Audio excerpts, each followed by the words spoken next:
there might be another message on your phone. Okay. Yeah. Live stream, got it.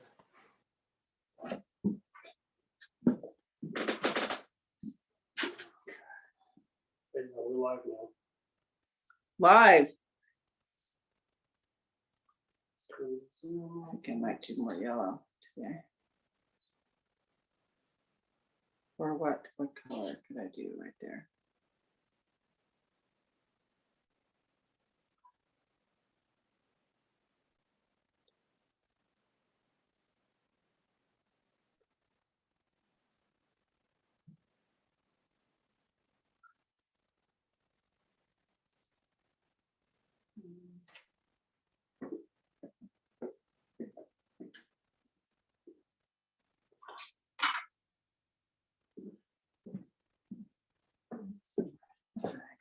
Oh, thank you.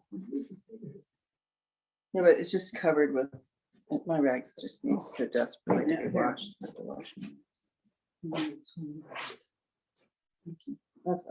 That's great. Yeah. That's lovely. Good enough? That's what I said when they were worried about Joe. I said, we used to do trash. Rags and more rags.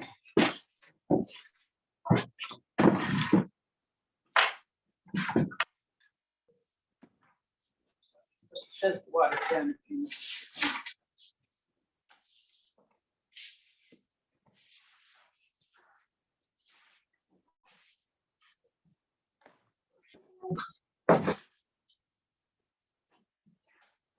I just thought, I have so many, if I don't throw my toy sheets away, I tear them up. T-shirts. That's something different. That's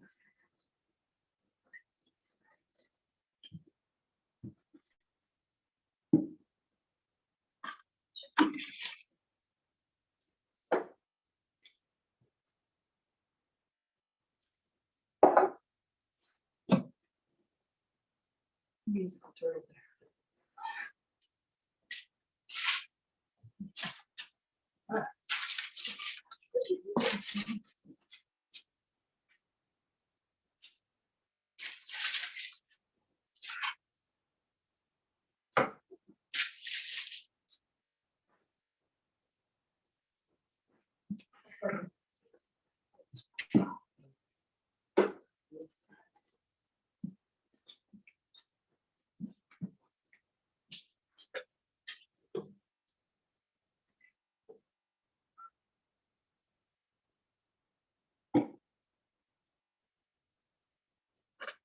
Get ready to get started. Are we just gonna hang out in here? Or go?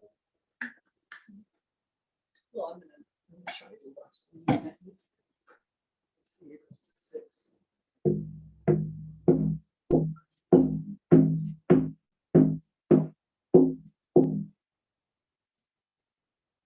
Nice. It's got a nice tone to it. Yeah.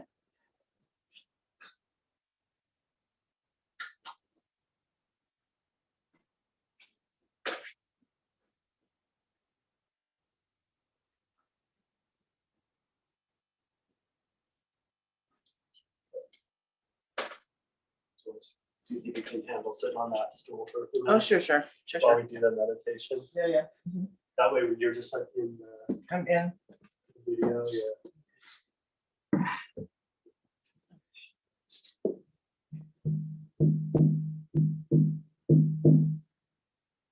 So I guess I'll do the meditation. Why don't you then. do it? Sure, okay. Just stop for a second, not ready for that yet. So, welcome to Drawing Nature In for another night of philosophical discussion. And we're going to start, as we always start, with the meditation. And this is a meditation that's used to help synchronize the heart and the brain. It's actually been proven in science that the heart has brain cells in it. And so the heart actually does think. And so when you can synchronize your brain and your heart, you can unlock forms of intuition, other beneficial things. So we're going to go ahead and do that. So the first thing we're going to do is we're going to just take some nice breaths in, about 5 seconds. Nice breath out, about 5 seconds. As we're doing that, we're going to imagine our consciousness coming from our heart, our thoughts coming from our heart, our feelings coming from our heart. It's good to, you can maybe stroke your chest or even put your hands over your chest, because the sensation of your hand on your chest will help focus your energy down into the heart. We're just going to keep taking the even breaths. If you don't want to do it even, it's better to do a little bit longer exhale than inhale.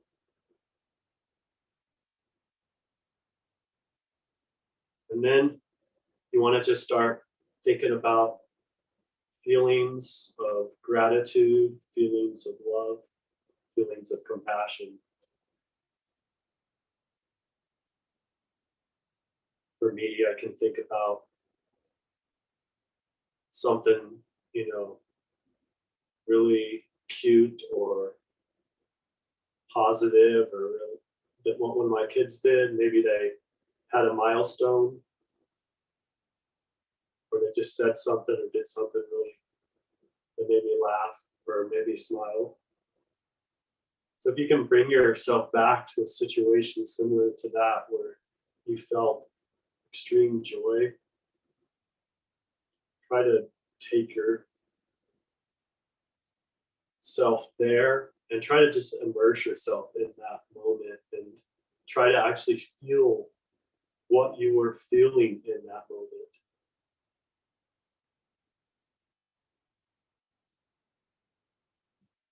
As you guys continue with that breathing, I'm going to do some drumming,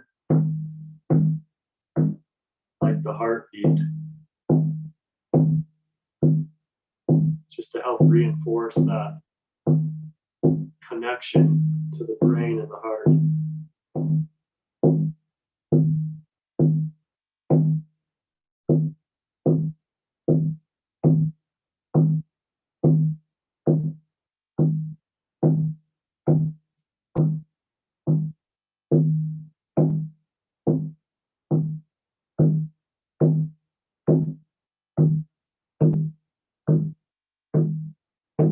Feel the resonance of the drum move through your body.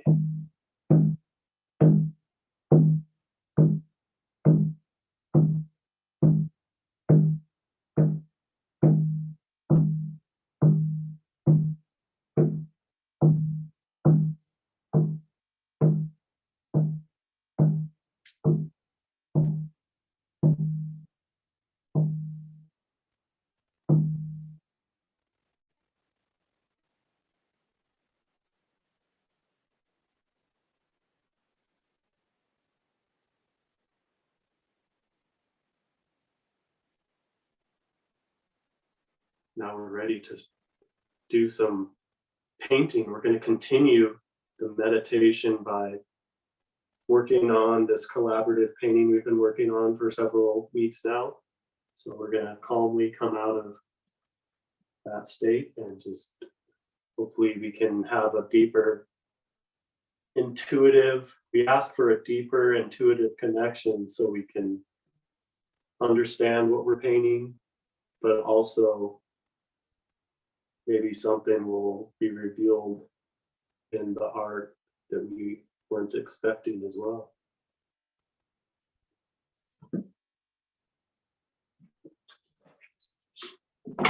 Okay.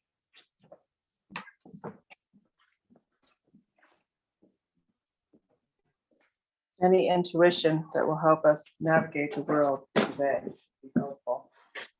Yes, Anything, because it's crazy out there, as everybody knows. We didn't have a preconceived topic of discussion this week. I know last time we were discussing the inalienable rights, correct? Were we, is that what we were talking about? I thought so.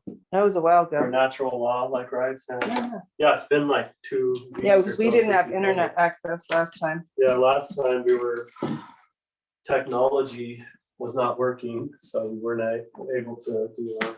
So, but that was kind of cool because we got to hang out with your mom and have dinner with her. So Yeah, we that's got to cool. hang out and eat shrimp creole instead. Yeah, and it was cool because My it made mom. me realize like how much the internet has destroyed just regular connections. I mean, I'm not saying that I don't like the internet, but I'm saying that that it's just amazing. Like we just had an old time normal evening eating with your Yeah. mom. So I thought it was cool. It was like Enjoying a meal and then discussing. without any electronics. It was pretty unusual for now time. We did some planning for the future of what we're going to be doing here. Yep. That was helpful, I found. Oh, yeah, we did do that. Yeah, we talked about We talked about our Business endeavors plan. with this Yeah, it was crazy good. experiment we're doing. Yeah, it was neat. Now I gotta find my white paint. And yeah. What else? Yeah, I know we were kind of debating about coercion and how that. I was talking about Version. coercing, like how I have to coerce my kids into doing stuff, Oh, eating and stuff, and you were like, kind of weren't really sure it was coercion. I Oh, think yeah. it is by definition, that is by. well, but since your Coercion. children are your property, you do have to. Well, they're not, are they my property? Yeah, you have to look into that. I mean, that's really the fact. Yes, they are, because they don't have full brain development, so you're, And so what They- age are you magically not your parents' property then? huh? Well, when you get to be 18 and you're Yeah, that's what the government says though. well, I mean, I think it's just, I think that's a pretty normal time, like you could say, like, any vision quest. A vision quest in Native American is when the kids around that age.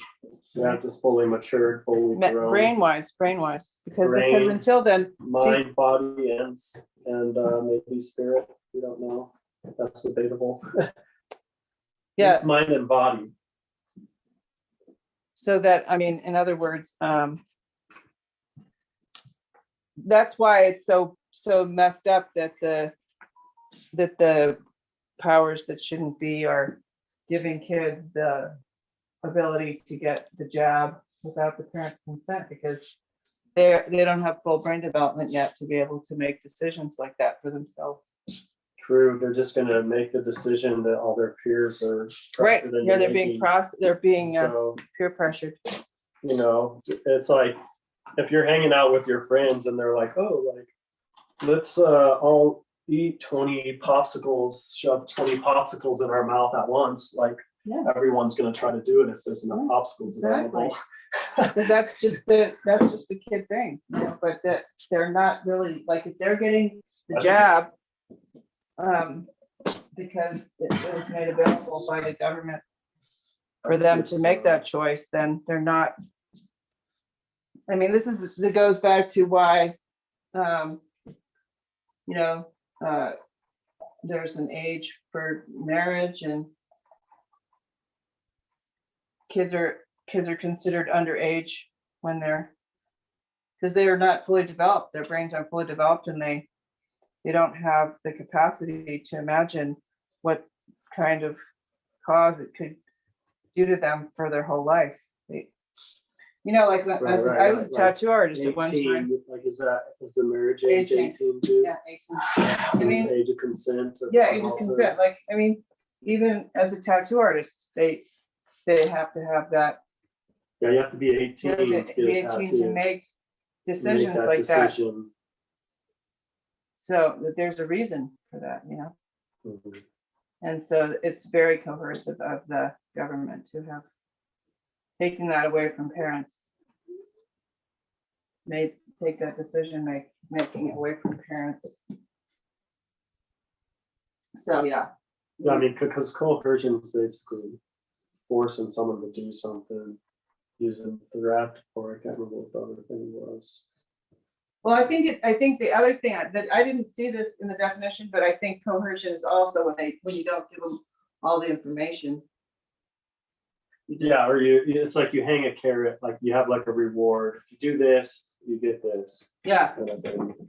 yeah, you do that, but we're not telling you the whole story. Yeah, exactly. That's what we were talking Mhm. Yeah, so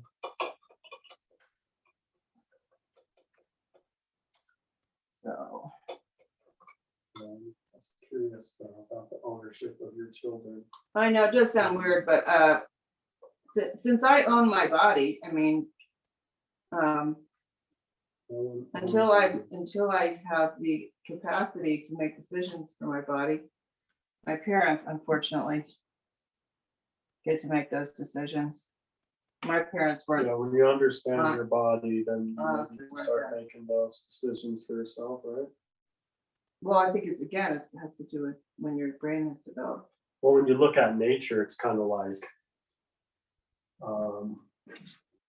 it's kind of obvious in like the size of the human, or, you know what I mean? Because it's true, the developmental, and like psychiatrists and doctors will tell you this, like, oh yeah, just don't get frustrated with your kid if they're not doing that. That's just like they're not developmentally ready to do that yet, you know? Right, which is why, for example, you know, how they took away the writing script thing, which was really a big part of brain development in schools. And they replaced it with the keyboard. That's really unfortunate because that destroyed the connection between the body and the mind. And brain development, they talked about brain development with regards to that too. Yeah. So, but why, but I mean, and they didn't ask parents' permission, like they haven't asked parents' permission about this critical race theory shit either. Pardon my French. Critical race theory being introduced into the curriculum. Why don't you explain that a little bit? Critical race theory, well, I'm not For anyone who doesn't know. I'm what not it really is. that up on it, but I think it basically promotes the idea of privilege. You know, this white privilege Okay. idea, which I'm white, so I'm going to talk about this. I guess we're going to talk about this, which is, to me, that's just absolute crap. Because I personally believe everybody has their own path, regardless of what body they end up in. Yeah, that's true, but there's a certain amount of, you know, equity that seems like white people might have an upper hand with, you know, as far as the longevity that they've had, you know, power or wealth is like, there's white families that's power and wealth has gone back, you know, hundreds of years or more. Whereas like if you're colored, like that family, that might not have been, you might not have had as much time for family to have that much equity build up, even though there are some massively wealthy, you know. Yeah, but what does that make matter, really? Does that really matter? Because I don't think it does, because it's in the past, right? well, I mean, I don't really want to get Too deep into this because, but I can just tell you that I had very insane parents and a very insane upbringing, and I've had to do all kinds of work to get just on the basic page of most people. But yet my family is old money. They're old money, but they are lunatics. They're lunatics. And when it comes to raising me, no, they did not. I mean, you got it, raise me. like, I mean, did you have to pay your way through college and stuff? I had to I can't even Like, get into it. It's so, yeah. it was so negative.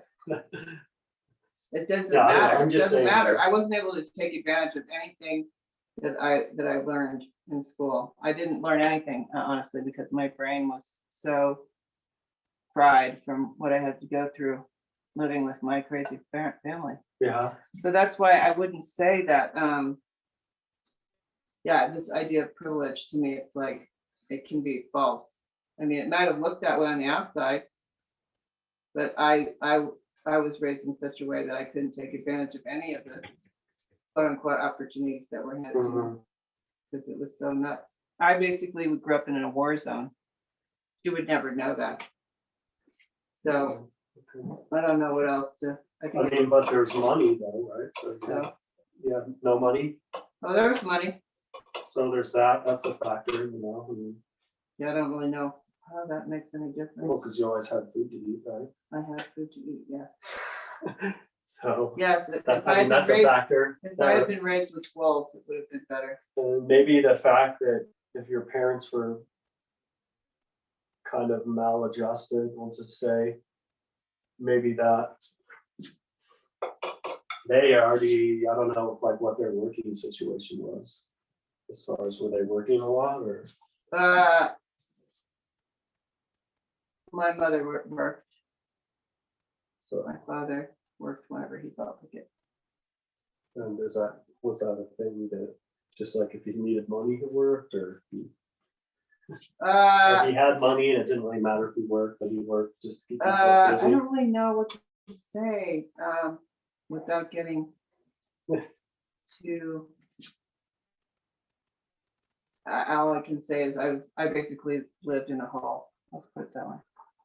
So I had to learn everything after I got out of there and got well mentally. So it's been tough, let's put it that way. Basically, yeah, I mean, Well, I guess well, I you mean- could, people could call me privileged, I guess, but. I mean, I'm not it saying reminds that's me- privilege, I I'm think to just myself saying of like the Rothschild kids, like, or any of those kids like, there's who different grew up degrees of in, privilege, you know. so. grew up in an Illuminati family where they were tased and sexually abused to the point where they are completely,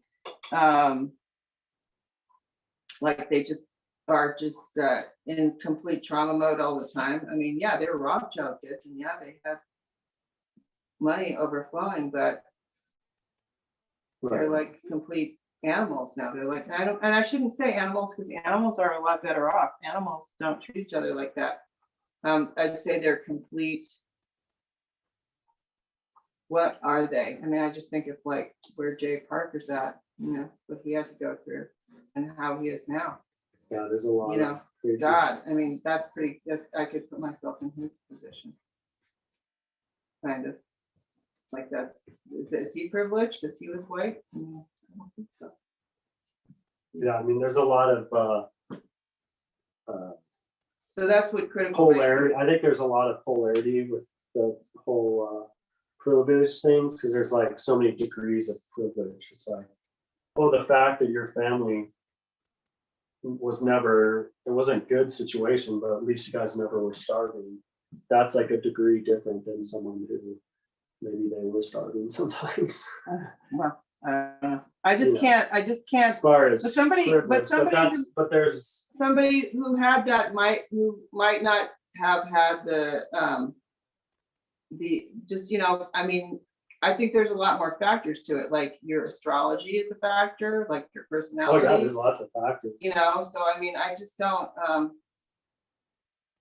I just can't subscribe to that point of view, honestly, because, Right. you know, I just don't, I mean, sure. Well, I'm not saying you're like privileged, I'm just saying that there's degrees of privilegedness and. I don't know. I mean, do you think that falls into natural law? In natural law, do you think there's privilege? I don't think works that way. No, it's not like a monetary thing. No, I feel like everyone's. Well, I mean, is that what they're privileged to the talking same- about? Is that what privilege is about? Is monetary? Well, that's part of it because, you know, it's monetary, but then they're also talking about just like having more opportunities easily, or open to, you know, like, No, I don't know. I can't. I mean, if they were open to me, which I don't buy sometimes because a lot of schools, I know they have like special, it's almost like reverse. It's like they almost have like, if you are a quote unquote minority, then you get like reduced tuition. Cause I know, like I dated a girl in college and I know she was able to get, she was like part Hispanic, so she was able to get like some sort of like special rate on her tuition because of the Hispanic thing. You know, which I wasn't able to get any, couldn't get that. So I wasn't Hispanic. But yeah, I don't know. I mean, I think there's degrees of privilege and I don't necessarily think it's, yeah, I guess it's the Totally man-made congruent. thing. This is I don't the think it's- man-made world. I guess. yeah, it's not totally congruent to the, you know, your color of skin though, for sure. Yeah, I mean, now that I have this relationship with God, like, you know, thank God I have that. 'Cause, I couldn't have, if only I had had that when I was a kid. I mean, I think that would be the thing that would level the playing field. Like if you had that kind of access where you could, you know, have like a strong intuition and be able to follow it, then it wouldn't matter what your obstacles were because you could get around them with that. But Well, yeah, I 'cause didn't there's have plenty that. of stories like that where I didn't there's have like these people in poverty and access.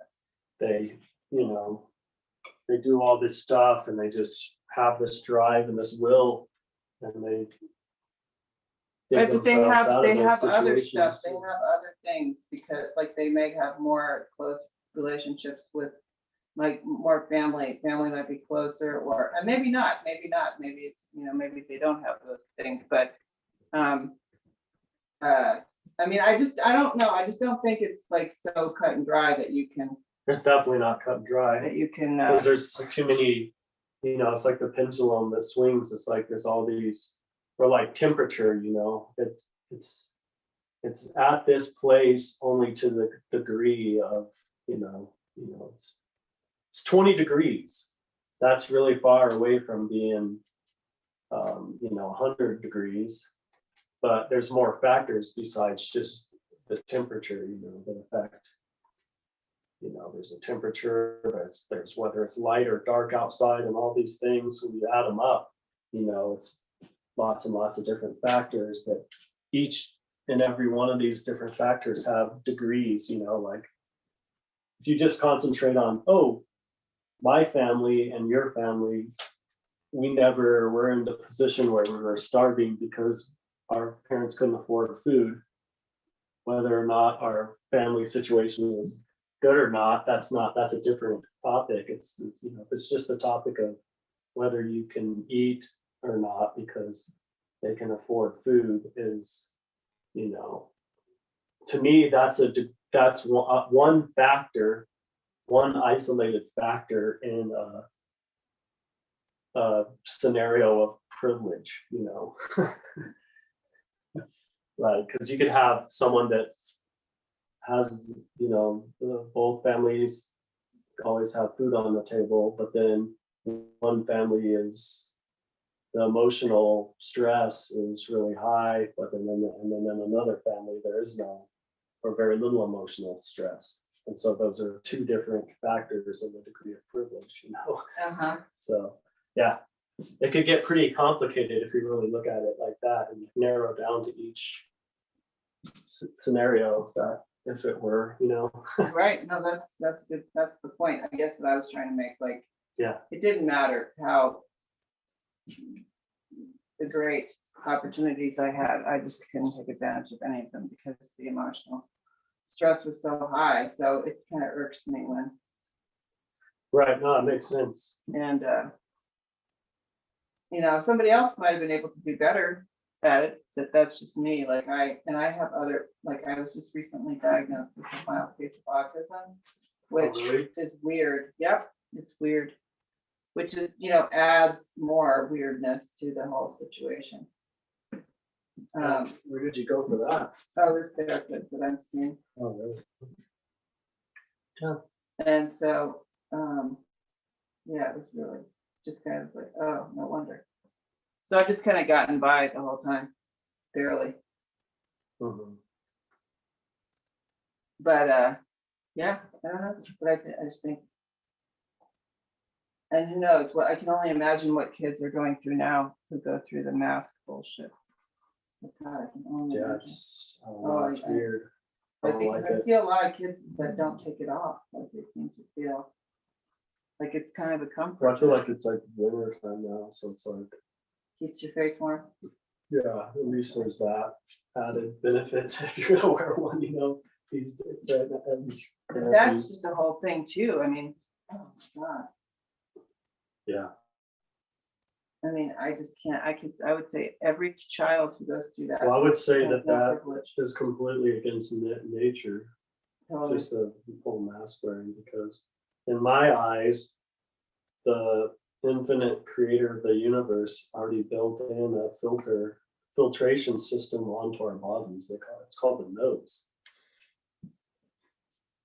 Oh, right, the nose. Yeah, you're actually supposed to breathe through the nose. I mean, a lot of like Buddhist, like yoga breathing techniques, or they always tell you to breathe in through the nose, out through the mouth, in through the nose, out through the mouth. I think you can still get a lot of the same effects that the breathing helps. It doesn't really matter the whole. But I know I was even listening to a thing with Andy Kaufman that who you work with, and he mentioned that nose breathing is actually a good thing because it like some about the even just like the sound that it makes is good for you. Right, and in yoga, they have alternate nostril breathing to And it's balance like- your brain. Well, yeah, there's that, and there's also according to just breathing through the nose, even if your nose is like really congested and you can barely breathe through it, if you just are patient and you just keep trying, within probably like 20 minutes, your whole nose will be clear. Just by actively using and breathing through your nose. Right, so God knows. You might have to blow your nose a couple times, I don't know, but So God knows what this all is doing to these systems. Is that what you're saying? I'm just saying that the nose is a filter, and if you're breathing in through your mouth, you're not filtering the air Right, as effectively. right. as Yeah, if you you're have your tonsils to breathing do in that. through your nose.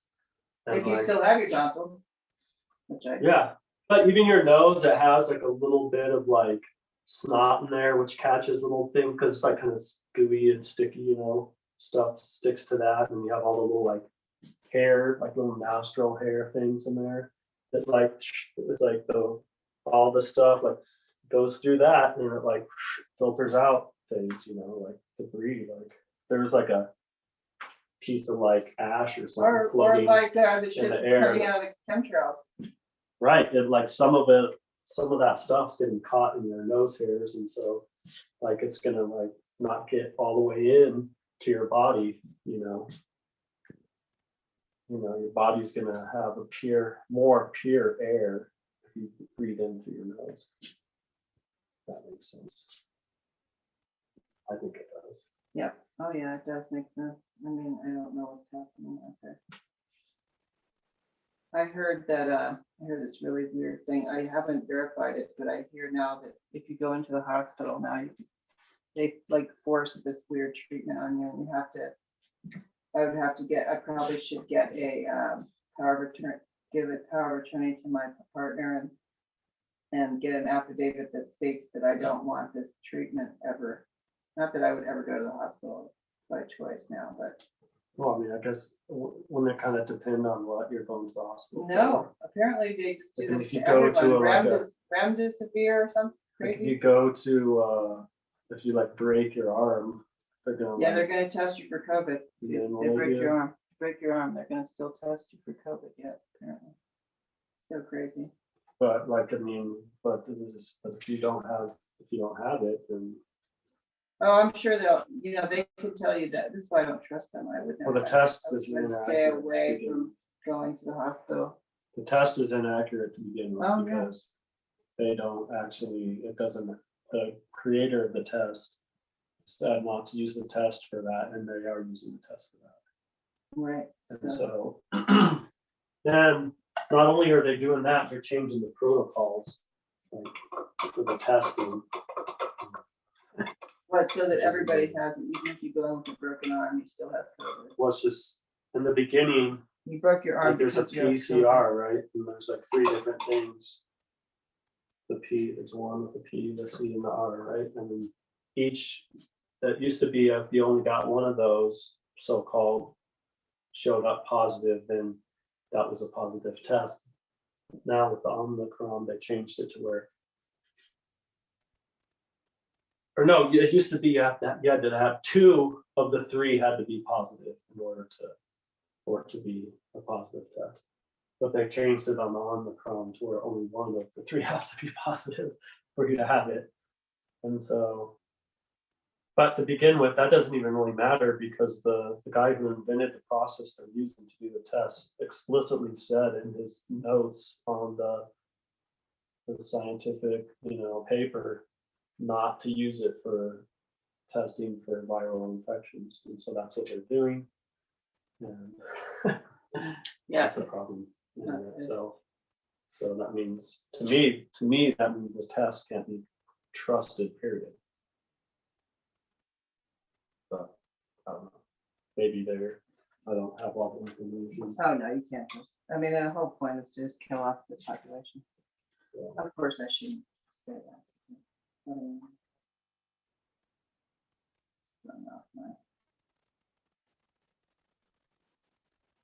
Well, I mean, I think there's probably more agendas too, like one of them may have been just manipulating markets to get a pile of cash or an excuse to print more money. Do we need an excuse to print more money now? Apparently, they like to have it. I feel like, I mean, that was a big thing in the whole getting all this relief package and like printing out trillions of dollars to pay everyone out for putting up with staying home for 2 months or whatever.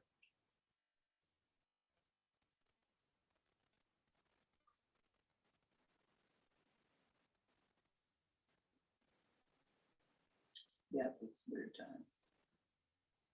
I don't know. If you're an insider and you know that this is gonna happen, and that it's gonna crash the markets, then to take your money out, right? And then when it goes back, the market bounces back, and you put the money back in, or you take the money out, it crashes. And then you put the money back in the next day after the crash. And then when it bounces back, you doubled your money, if not tripled it, Right. And I have a feeling a lot of people did that, because they were even saying that like there's even some politicians who got busted for pulling their money out of their investment accounts to Did do they? exactly what I was talking about. Did they Yes, really? there were some. I can't quote or name anyone specific. Yes, it's the thing that happened. But yeah, getting back to like, rights, we move on to the right to talk about like the right to have a dwelling place. Oh, that's quite a right, boy. I mean, with the homeless population. As it is. I know. What's the solution? What could be a solution to that? Getting over ourselves and sharing more so homeless people can, because there's a lot of levels to that, even just being homeless. Well, but just think, I mean, all the people, like, we have a homeless camp outside our park that, Mhm. 2 of them, we have 2 homeless camps outside our park, right? And I used to go walking back there, and I was afraid. I did not go back there this time. So I was like, oh shit, there's a homeless camp right there. Mhm. And you know, I didn't know what to think about that. Whether I, of course, liked it better before that happened, but I also see that, you know, they have to live somewhere. So, I'm just That's saying, there's right. a lot of levels to that. Some of those people are like, they aren't like really like thinking right, you know, like they have like mental oh, right. I mean, issues, like they sure. may not even, they may even be, you know,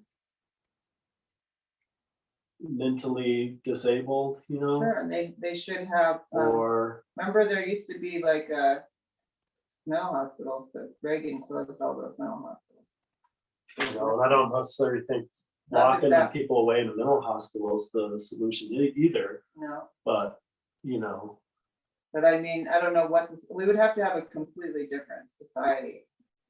Yeah. To be able to accommodate people with mental illness, because in a lot of societies, I don't think they were considered mentally ill. They were maybe considered shamans.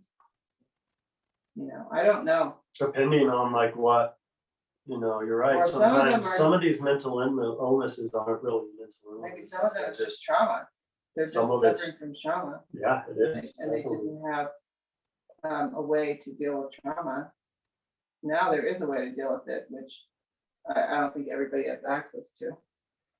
I mean, I know, because I have a good friend of mine has schizoaffective disorder, and he's a veteran, and they just give him pills, right? And he's indoors finally, thank God, and might stay indoors for the rest of his life. But he lived most of his life on the street, and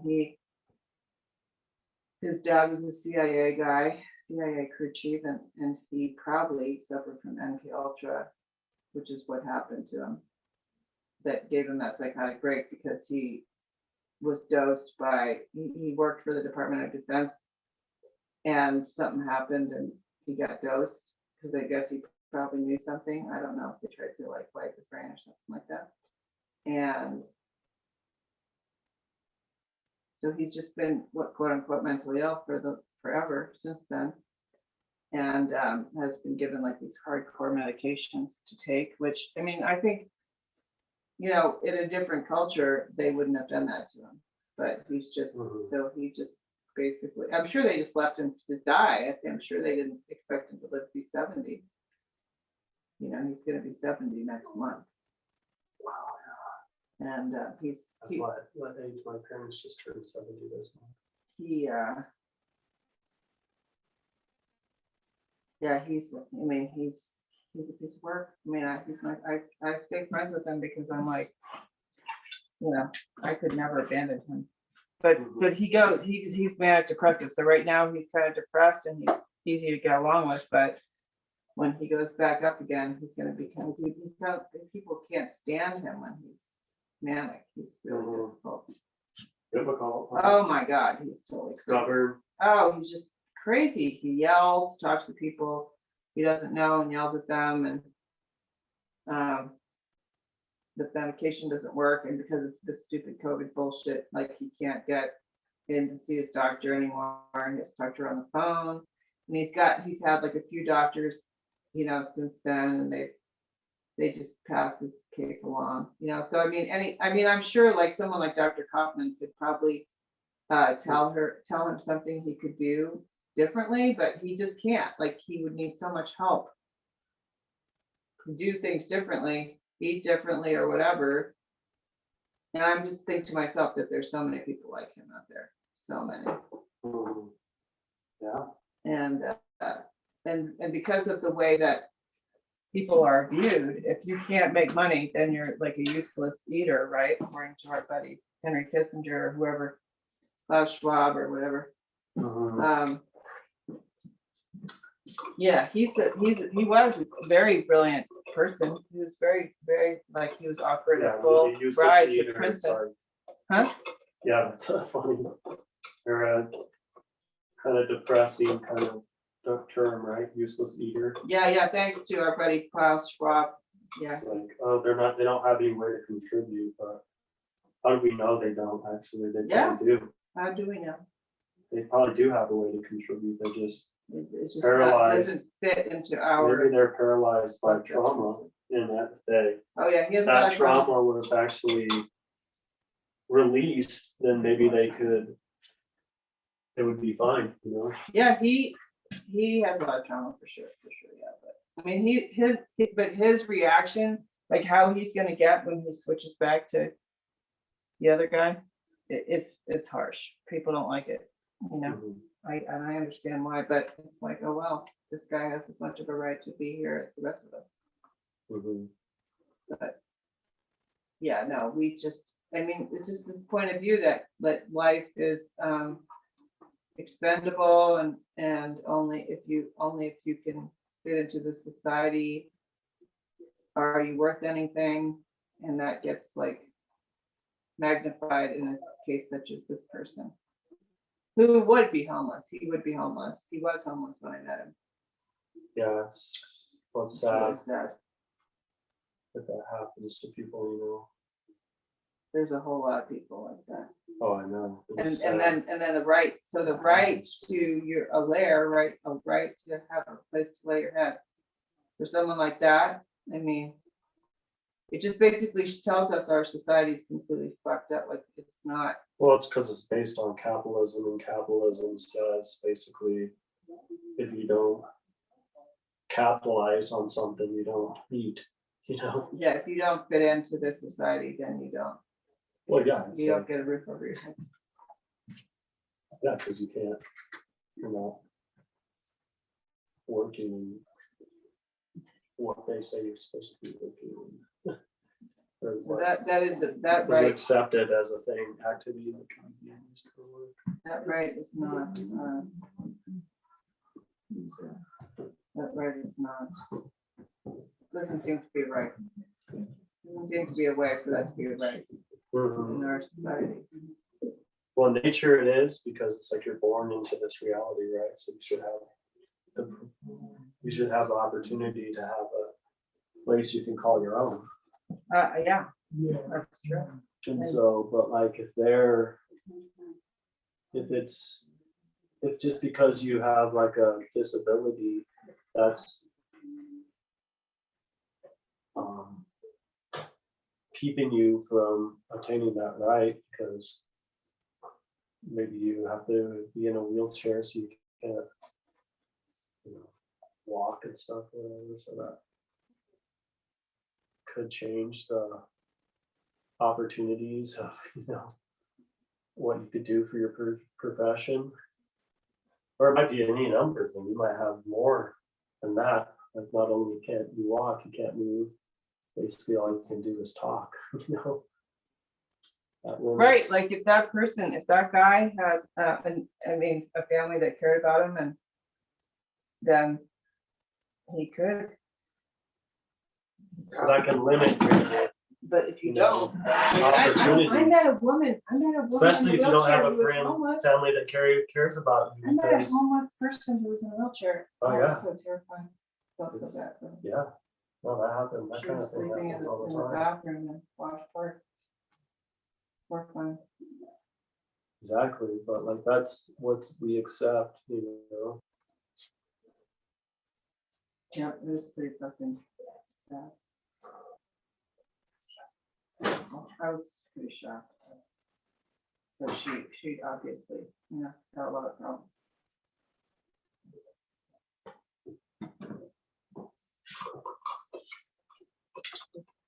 So that's right. I think that's a solution is if we were allowed the opportunity for abundance. And it's like,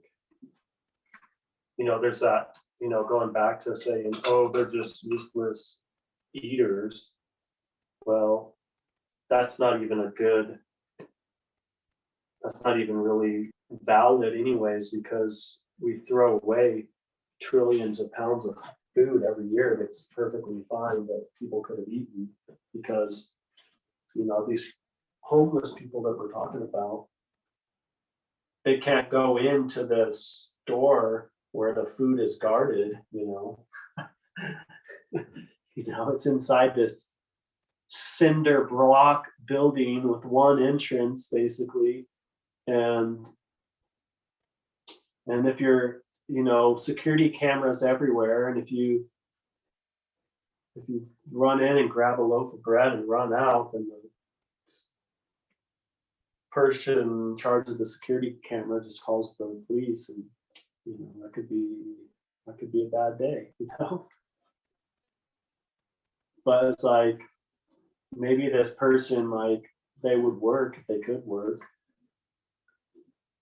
Or maybe, you know, maybe they have some mental issue to where like it's like they're processing and their brain isn't functioning properly.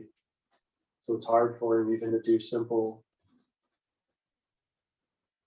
you know, they're basically just living on their instinct, like, ooh, bread, I eat bread.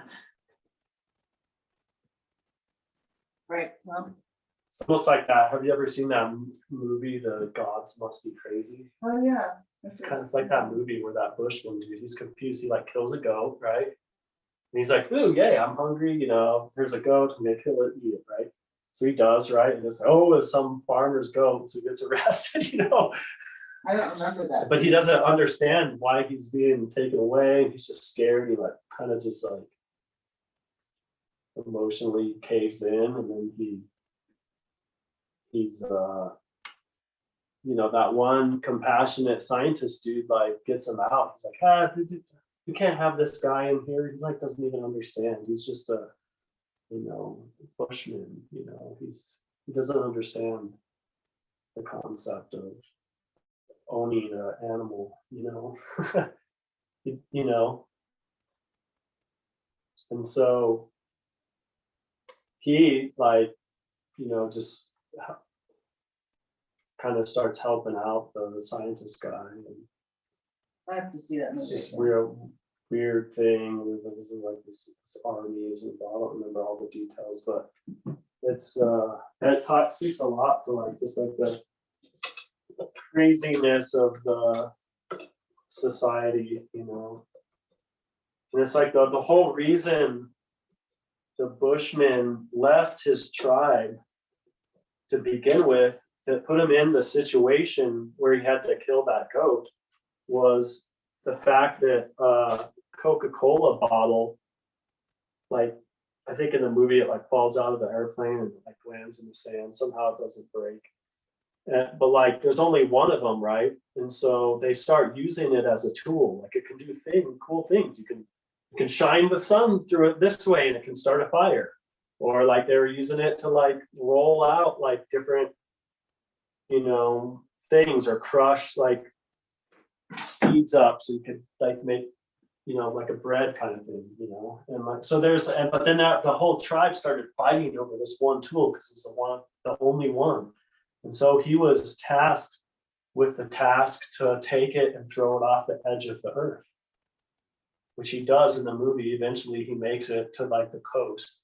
There's these cliffs and the ocean's coming into him. That's the edge of the earth. He just chucks it off. And I'm not sure if they show him going back to his tribe or not, but it's just it's interesting. well, it is interesting, just the, well, I mean, that raises so many issues, right there, but, Right? Yeah. I mean, we really. But just going back to the idea that it's a right to have a place to lay your head, I mean, but it's not in this society, it is not a right. No, it's not right It's not either. right, and I don't think that anyone would say that it is. I think it would be surprising for people to realize that it's Yeah, a no, right. it's a right, but in nature it's a right, but in what we call civilization, or what they call civilization, what I would call uncivilization, is yeah, you don't have that.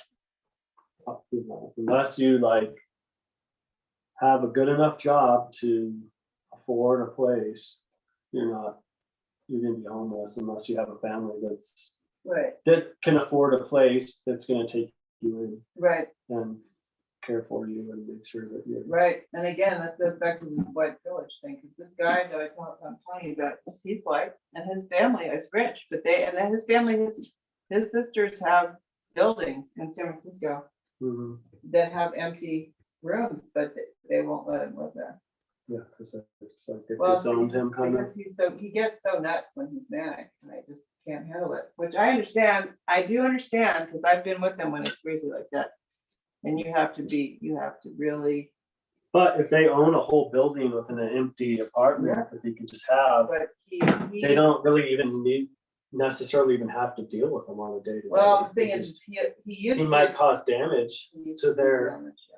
he might cause damage to that apartment, but I mean, is it gonna just be to that one apartment, or is it gonna cause damage to where other residents are? gonna be? Well, he has, Moving out. he's been pretty crazy, I mean, he's hard to deal with, but now, I think he's more appreciative now of what he has, because even when he's crazy like that, because now he actually thought that Biden was gonna give out a $1,400 check, which I think maybe Biden did do that once, I'm not sure, but he thought he was gonna get a $1,400 check, and so he didn't pay the rest for 2 months.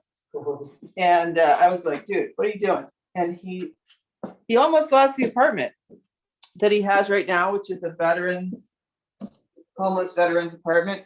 And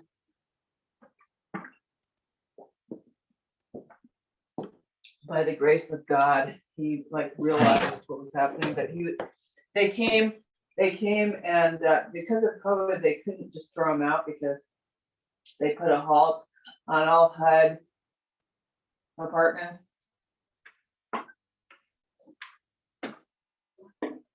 Moving people in or out, I think. I'm not really sure about this, but so they didn't kick him out, but they were gonna find a way to kick him out because he hadn't paid 2 months rent. Mhm. And I was flipping out because I was like, oh my God, I don't want him on the street, you know? So I think he like wised up. Finally, he realized that Biden, it was a lie. I mean, he even called the IRS and they told him it was coming. It never came. It still hasn't come, this fake check, right? Right. And so he finally decided to pay the rent. I mean, because he does have SSD, right? SSDI. He gets 800 a month, right? Mhm. And so, so he finally started paying the rent again, thank God. And they let him, they haven't messed with him since, and now he only owes like, he only's outstanding by 1 month or something like that. I mean, he owes like the month that's coming and one other month, but they've let him. And thank God, you know, because in the past, he probably would have lost his apartment, because he's lost his apartment several times due to this kind of these crazy thoughts, or he'll do something like, you know, start a fire in the living room by accident because he's lonely or something dumb. He gets some dumb idea. Right. And by the grace of God, he hasn't lost this apartment. Although he did start a fire in the apartment, like he was boiling some oil on the stove, and he got the idea that he needed to go get some V8, and he went down to 7-Eleven and left the stove on. It was terrible. I mean, so he's done some stupid things, but thankfully he hasn't lost that apartment. And I think he's starting to value that more now that he's like almost 70, even though he still gets manic and kind of doesn't realize how old he is when he's like that. For sure. But I mean, you know, so what kind of privilege does this guy have? I mean, he's white. He grew up with a lot of privilege, opportunities, and probably because his dad was in the CIA, he didn't get pulled over a lot of times for all the shit he's been up to over the years, because they recognize his license plate and stuff like that. But I don't see him as privileged. I don't. I see him as, it's a miracle that he's Well, I mean, alive, but in some ways, you could argue that this so-called privilege is actually a traumatic trauma, totally. because you're like almost like used. It's like when I listen to the story, it's like, oh, like the dad worked for the CIA, and so he's like, his son ends up getting like tested and stuff. Like who? Yeah, who- well, who- MK Ultra, that's an MK Ultra Who, thing. who subjects their kid to something? Oh, yeah, they always do it with like the Mm. firstborn, like the firstborn son is the sacrifice to the I know, the but it's like, system. It's so very like that's fucked up. just evil. It's insane. kind of It's stuff. So total it's like, fucking insanity. oh, I'm a privileged I'm white. it's white not person privileged, that lives but for my have dad satanic- was CIA crew chief. and so- satanic parents. Yeah, exactly. Oh, yeah, exactly. That's like, is that horrifying. better than just starting with nothing? Yeah, I don't think know. you'd be better off with nothing, honestly. You know, is that Really? better than starting with nothing with loving parents? Yeah, no, yeah, exactly. I mean, no, I don't think so. I don't think so. I mean, they did. I mean, he grew up in McLean, obviously, for a while. And then they were in Chile for a while, right before the revolution. And then they moved to California. So he had the quote unquote privilege of seeing all these different places, but he had crazy That satanic sounds like parents. a trauma to me. Totally I mean, it's like traumatic. how And there's his mom like was no totally crazy. stability in that. So Nope. as soon as you make friends, you're like Oh, yeah. off to a new city, right? Totally fucking nuts. I mean, I can't even tell you some of it. It's so bad. His mom was totally Because insane. that gets like, you start getting into that Treated. like order following kind of. Oh, yeah, thing. totally crazy stuff. Yeah, this guy, I mean, I feel for him, believe me. That's why I have stuck it out, because I just feel like, oh my God, this guy had the worst life. He dealt some bad cards. Very Even though bad. he had money. And it sounds like his family still has money, but Oh, yeah. they're dark They're enough not. to like let's back up to like, it's like, oh, like his sibling, he said one of his siblings owns buildings in San Francisco. Uh-huh. Like, to me, that sounds like if you own a building, you have a lot of money. Yep. If you own a San building in Francisco? San Francisco, you have a lot of money. A lot So of money. if you really loved your brother and cared about him, No. I think you could probably lease him one of the apartments in the building for free and pay for, you know, some sort of like a nurse or something that Yeah, well, visits I mean, daily if or they really care whatever about the him, level they of put him care in he needs. rehab, like they could Yeah. help him. They could have helped him. Because there is, you know, there's ways that I know people who have been diagnosed with that same disorder, and they have like figured out ways to deal with it naturally, you know. Mhm. But he would definitely need a lot of help with that. A lot of help. But yeah, I mean, I know like I dated a girl who had a bipolar disorder. And it was a interesting thing to navigate. And, you know, sometimes it's tricky for me and I feel guilty because of her sometimes too, is because like, I remember there's a couple, like one time she went off her medication and she was like, she went into like a manic period and she was really fun to be with when she was in her manic state because she Yeah. always wanted to do stuff and she was like, you know, but then like when she was in her depressed state, that wasn't fun. That was dangerous, you know. Oh, yeah. And I experienced that where, you know, she attempted suicide and I actually saved her life by bringing her into the hospital. Oh. And they, you know, pumped her full of fluids and flushed out all the stuff that she put in her body to try to off herself. And like, but like, you know, that was like kind of eye-opening for me, just in the fact that, you know, I was like, I feel guilty because I was a little bit supportive of the fact that she wasn't on her medication, just because when it first started, she was in her manic state where she was jubilant, happy, and it was fun being with her. But when she got to the depressed state, since she wasn't on her medication, she took it too far, Right. right? But and I was kind of like embracing the fact that she was off her medicine, but I just didn't know her long enough to know that she really needed to be on that. And so I do feel a little guilty about that, but you know, at the same time, I'm not really responsible for her mental health as the boyfriend, you know. Which, No, not unless you want to take on that responsibility, which You know, I mean, in some ways I am, and you know, in at a certain level, but at a certain level I'm not, you know. And but if I look back, I probably would have been like, no, you need to get back on your medication, instead of just being like, I don't know, we're having fun, right? You seem to be having more fun like without it. But see, what the medication did is maybe she wasn't as fun when she was on the medication, just because that kept her more neutral, right? So she wasn't really happy, but she wasn't really depressed. She was just kind of always neutral. And so that kind of affected me sometimes. Like she Oh, would yeah, get, she, like in her life. is not anxiety about like situations like, oh, I don't know if I want to go hang out. I remember there was one time we like walked all the way like to this place to hang out with one of her friends and stuff, and some of her friends' friends, and then like she like almost didn't go because she was like, I don't know, like they're just gonna think I'm a failure. No, I'm like, what do you mean? Why would they think you're a failure? You know, it's like, all this stuff. And so I finally coached her into like, yeah, let's just go. You know, we're already over here. You know, why don't we go? You know, we're both hungry. Why don't we go have a meal first, and then we'll go hang out with your friend? You know, Right, yep.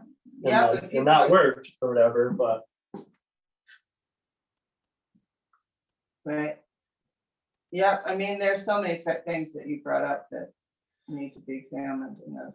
I know, Like so- whether people, because I was just talking to Agreed. Andy today about like, one of these people wants a consultation and they want to know, like, how do you not be on your meds if you've got bipolar? And he said they probably don't even have bipolar. And I was like, exactly, that's such a misdiagnosed.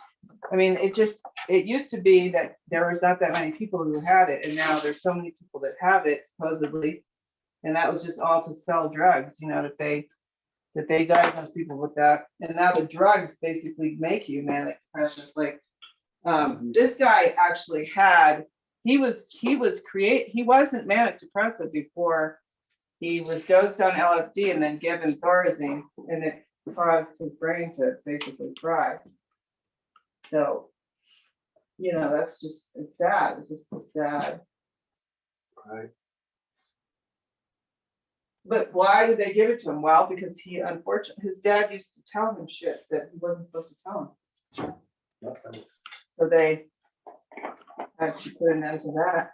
Government secrets. Thing. For sure. Well, that could be part of it too. It's just like that. I mean, that's the hand that guy was dealt. I mean, it's like, what a freaking hand. That's kind Wow. of like the trauma. Like it sounds So like his crazy. dad kind of was kind of dealing with some trauma himself, and because of that, he was kind of venting it. He was trying to probably justify his trauma, and he Horrible. was venting it to his son, which Being- actually put his son in danger. Exactly.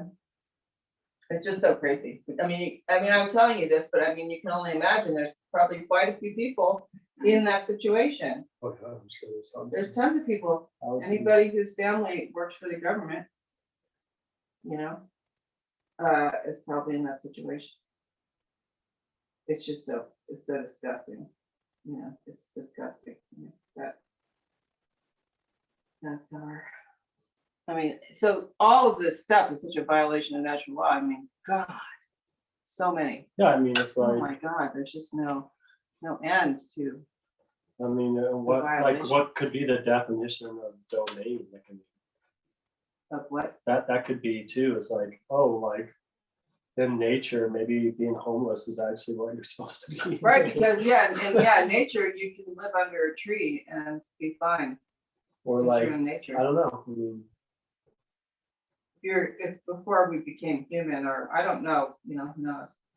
I don't think we were human when we were in nature. I think we were probably hominids. So we had more, we had like fur we're more tuned in. and stuff, so we could Probably fur, we survive, probably and, did have fur. and like, you know, we wouldn't have to shield ourselves with clothing. I mean, I guess if you live someplace really warm, you wouldn't technically need clothing, but you might get in trouble with authorities if you're walking around nude. Nowadays, yes, I think we might have a little problem with that. You know, I mean, yeah, just because it's warm in Florida doesn't mean you can just go to the grocery store nude. Unfortunately, right?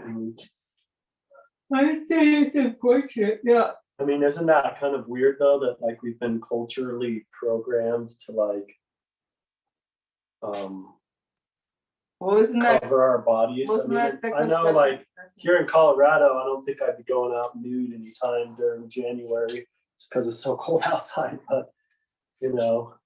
Well, but yeah, I mean, that, who knows when that happened? I mean, do you think that, I mean, I'm not a big, Adam and Eve fan or whatever, but that is an interesting, that they were naked and they were fine with it, and then they had some kind of brain transplant, and then they realized that they were naked, you know what I mean? So then they had to cover themselves, and that is a weird thing about us, it's very weird Yeah, but to do that. to me, it's not like, to me, that doesn't even make sense, 'cause it's like, oh, they had to cover themselves because they realized they were naked. 'Cause I don't know, I feel like my dog realized he was naked, because as soon as he saw me putting shoes on, he realized he didn't have, that. He just thinks we're dumb for doing that, he doesn't Yeah. understand why we're doing that. Yeah, I just understand why we're doing that, but I mean, but we are, and I think maybe That's a it whole- comes from, we decided it was too cold, so we decided to put clothes on. I feel like it's more of like a temperature factor Oh, really? that made us like want to use clothing than like an actual like Really? realization of Well, becoming why? aware People of in it, Acapulco wear clothes. because they're so deeply conditioned into I the don't think so. the I clothing. don't think so. Why would that be? I mean, I think that it's definitely something about when we became human, from when we were animals to when we became So human. I think it's a metaphor for like, when we were animals, we didn't make like tools as much, maybe. Even though some animals do actually, I don't know if they actually make tools, but they use objects as tools. Like chimpanzees will use like rocks to crack nuts and stuff like that. But, how is that?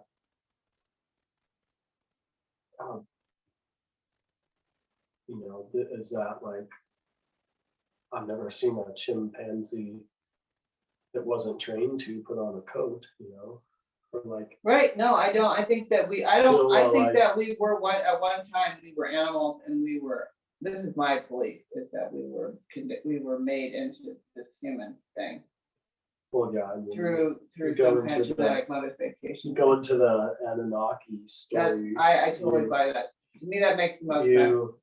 that's kind of what happened. It makes the most sense. They allegedly mixed their DNA with our DNA, but Yeah, to me, that makes. why sense. would they be the way they are? Well, wherever they Were came from, we don't know what their environment is like. Were they wearing clothes? I don't know. These Anunnakis, I have no idea. it kind of sounded like in some of the stories that they are the ones who trained us to have like jewelry and have clothing and beautification. Yeah, I mean- Stuff. It seems that I don't know. I mean, because I don't know where they came from or Well, whatever. wasn't it something like where some of them were like mating with Yeah, the like which is weird. creatures here, and then they were like, didn't make humans, it made like something else, like giants or something. Oh, yeah, I don't know. Yeah, I don't know. Yeah, I don't know. It's weird, that whole story. It's a very weird story, but it does make sense to me because of how we are now and how we always have a What was long- it? Some people think it was like they spliced 3 different things maybe even to make us. Because there was a story too where like it's the Anunnaki, but then there were also the Nephilim? like the dolphin people. Oh, I don't know about this. Dolphin people. I didn't know about the dolphin. Which are supposedly from like somewhere in Orion's belt, I don't know. and like I don't know about I was actually watching. Melchizedek talks about them, and like, I guess there's some cave painting or something that like shows like the Orion constellation. And that was like where these dolphin people came from, allegedly. So according to, I think, some of the stuff I read from Dreamglow, he was saying that like we were spliced with the Anunnaki and the dolphin people and the primate. Oh, some sort of boy. primate Really? that was Mhm. here. And so, Wow. and that's what made human. I don't know if that's true or not, but Well, I mean, it makes sense to me that we're definitely were created from something here because we're so maladjusted. and then that kind of like the whole Adam and Eve story was kind of like a metaphor for like that. Or the other thing was too, like the Adam and like when we were originally created, we were just like, we didn't really have that conscious self-awareness, I guess, allegedly. And so the gods who were the actual Anunnaki / dolphin people were the ones that kicked us out of the so-called garden when we ate the apple and gained that self-awareness. But did we eat the apple ourselves or did someone else gave us that awareness and that? Well, That's that's what I- part of the thing is there's a serpent that coerced Eve into eating the apple. Yeah, but I mean, isn't that a metaphor? The Which eating of is- the apple thing and the serpent thing, isn't that part of the metaphor? Yeah, and like and so I guess like some people call the serpent was Lucifer. Supposedly. Yeah, but I thought it was like some other faction of the Anunnaki that gave us that wasn't us. It was actually like, it was one of the like, because there's these two like really powerful Anunnaki, I can't remember, it's like Enki and Enlil, And something like that. his brother. Yeah, and like Oh, Enki's the they one. were arguing about like whether or not to like free humanity. And there was an argument, and I can't remember which one is either Enki or Enlil was like, he wanted to free him, and so he's the one Enlil. that I mean, Enki. yeah, he's the one that like allegedly posed as the serpent, or maybe he just was just serpentine looking just because he was an Anunnaki, you know? I don't know. There's some people say that the Anunnaki were like reptilian, you know, so that could be, you know. And so apparently he was like convinced, like gave him the apple, and so she ate it, and then after that, it's like it like freed their mind in a way that they were no longer as enslaved to them or something. Because I Yeah, think but they were the like, thing is that I think it was an operation. I don't think it was an apple, really. I yeah, think no, That's just a metaphor. no, But the thing is, I mean, going back to having the right of a place to live, now that's made us way more needy. mhm, Because we don't fit in here like other animals who can make a home for themselves here on Earth without all this extra shit. you know, like a deer can walk around outside and not freeze to And death. sleep outside. And like, well, but I mean, technically we can sleep and survive outside, just like only in like the Yeah, but we're here. tropical regions, you know, and so Oh, so did in somehow. order to move up out of the tropical regions, we had to like invent clothing as a means to keep ourselves warm. Because like if you lived, I mean, my sister lived homeless in Hawaii for She did? 2 years during college. And like, yeah, they On just, purpose? yeah, she was just saving money, and she lived in a tent with her boyfriend. And they, you know, they had you know, I don't know, what do you call it, where you can, they had the card or whatever, where you could go eat at the cafeteria. So it's like if they wanted to go eat, they could go to the cafe, I mean, but they had money, you know, so they could go to a restaurant, eat and stuff or whatever, you know. There's some more of them.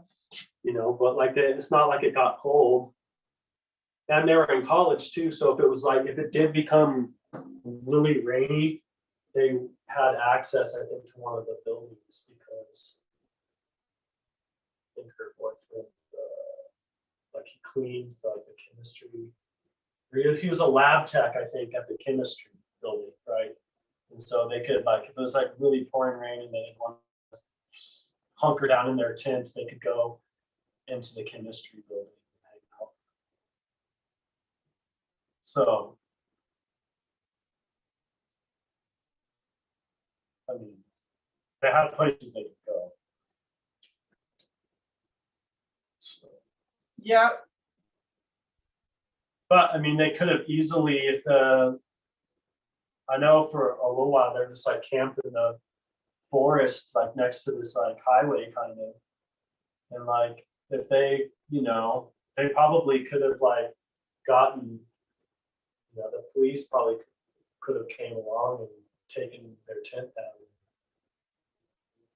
Awesome stuff, which may actually happen once. so that's the violation of the right to, Yeah, but when the police come and take away your tent, that's a the violation of natural law. Yeah, my sister used to live in her car. When she, I mean, she's old and she was living in her car when she's old and she never had any run-ins with the cops, but that was because, you know, what happened was with that was that she had a house that the owner, she was renting and the owner decided she wanted to renovate it and, you know, double, triple the rent or whatever. And so, and she got a court order that she could do that. And my sister was kicked out on the street, which again is a violation of natural law. For sure. So, I mean, I don't know how that, I mean, it's an interesting predicament because something about us, you know, we're not adaptable to this environment. And so those of us who have disabilities, like my sister has a lot of disabilities, she's got some kind of mental problem. Again, induced by LSD, I believe. And she just ends up in situations, but that should be her right.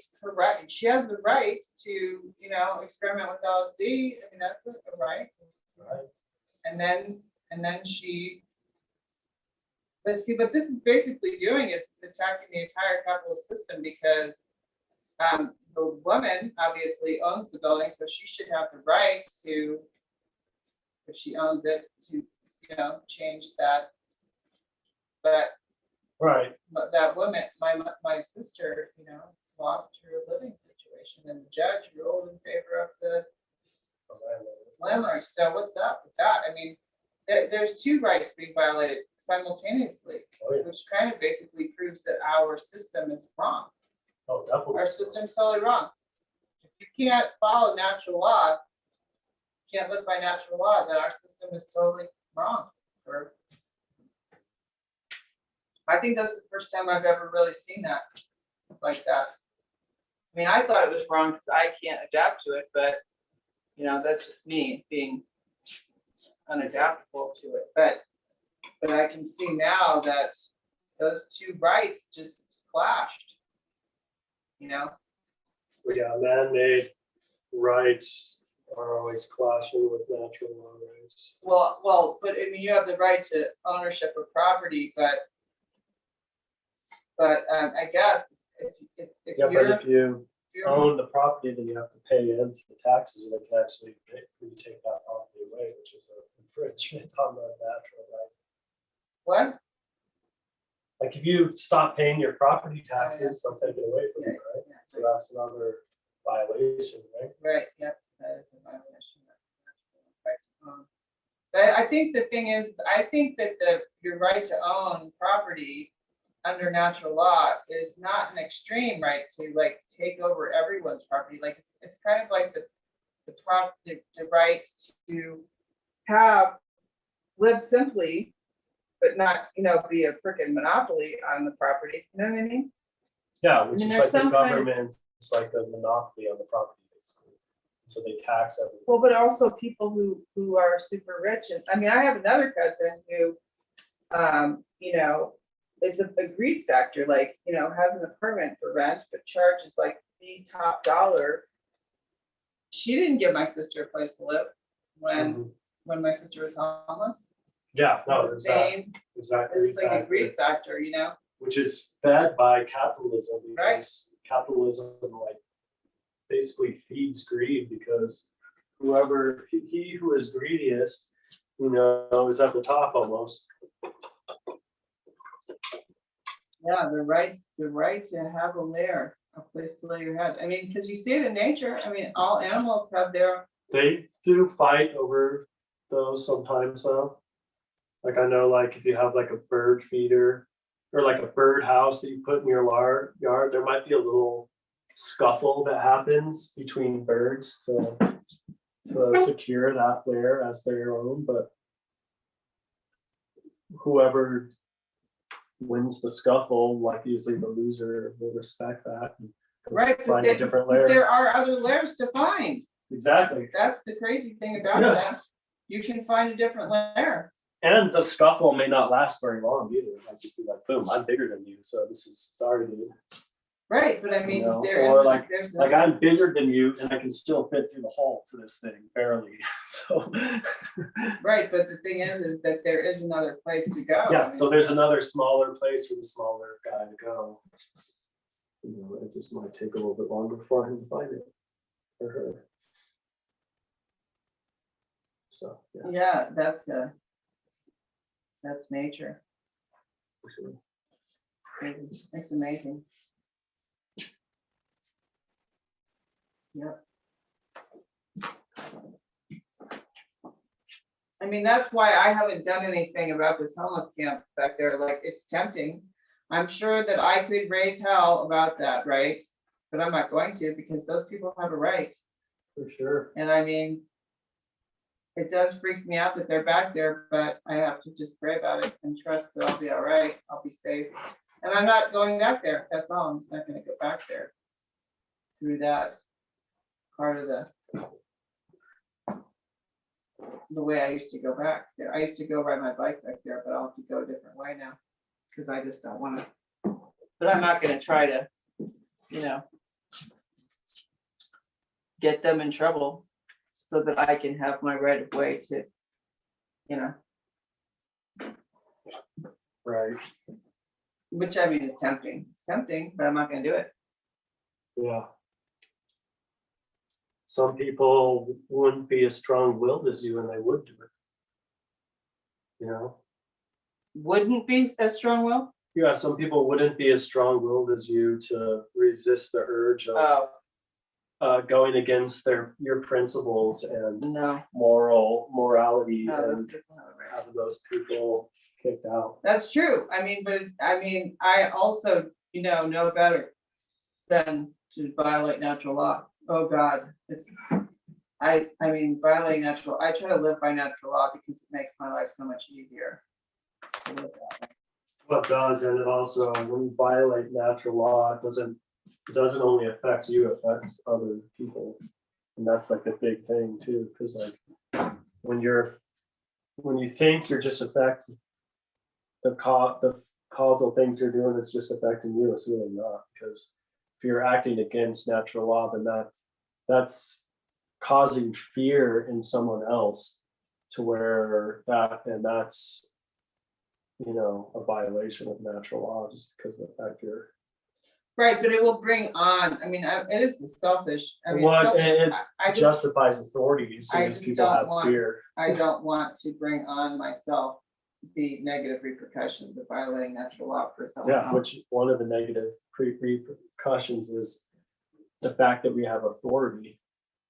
Because Right, the you have to, I have to call the justification, cops. Ew, ew, ew. yeah, the Okay, I know. justification for authority comes from fear of your neighbor, essentially, you know, Right, yeah, no, I'll just be inconvenienced. which That's all. is, I think is fundamentally, there's something wrong with being afraid of someone who's your same species, you know. Oh, yeah, that's messed up, I know, but it is a fact, because I don't have the ability to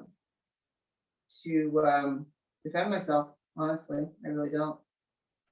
Which is my fault, you know, because I haven't developed. Boy, but that's bringing up more natural law violations, isn't it? Like, I don't have the right to carry a gun without a concealed carry permit, which I don't want, because I don't want to be on a list, right? You can still own a gun, Oh, yes, well, I'm not but gonna you're get still into good on that. the list. I'm not gonna get into that. Yeah, you're while still we're gonna get in the talking on Zoom. list. I mean, you can still own a gun legally and not be a concealed carry permit. Yeah, you can own it, but I couldn't walk back there and carry it. Yeah, you could, it just couldn't be concealed and have to be outside. Oh. Oh. Like you'd have, like if you had it holstered like on the side where everyone Oh, could that's see true, that's visibly true. that you had it, then yeah, you could carry it. But Oh, okay, that's true. in order to have it like hidden, like underneath your jacket, so no one can see it, that's when it becomes, that's concealing. I see. what That's you're when it saying. becomes concealed carry. Right, but I just don't, I mean, I don't have the technical expertise to feel comfortable doing that. Which is my fault, but still, I'm not gonna, I don't know. I just gotta change my lifestyle.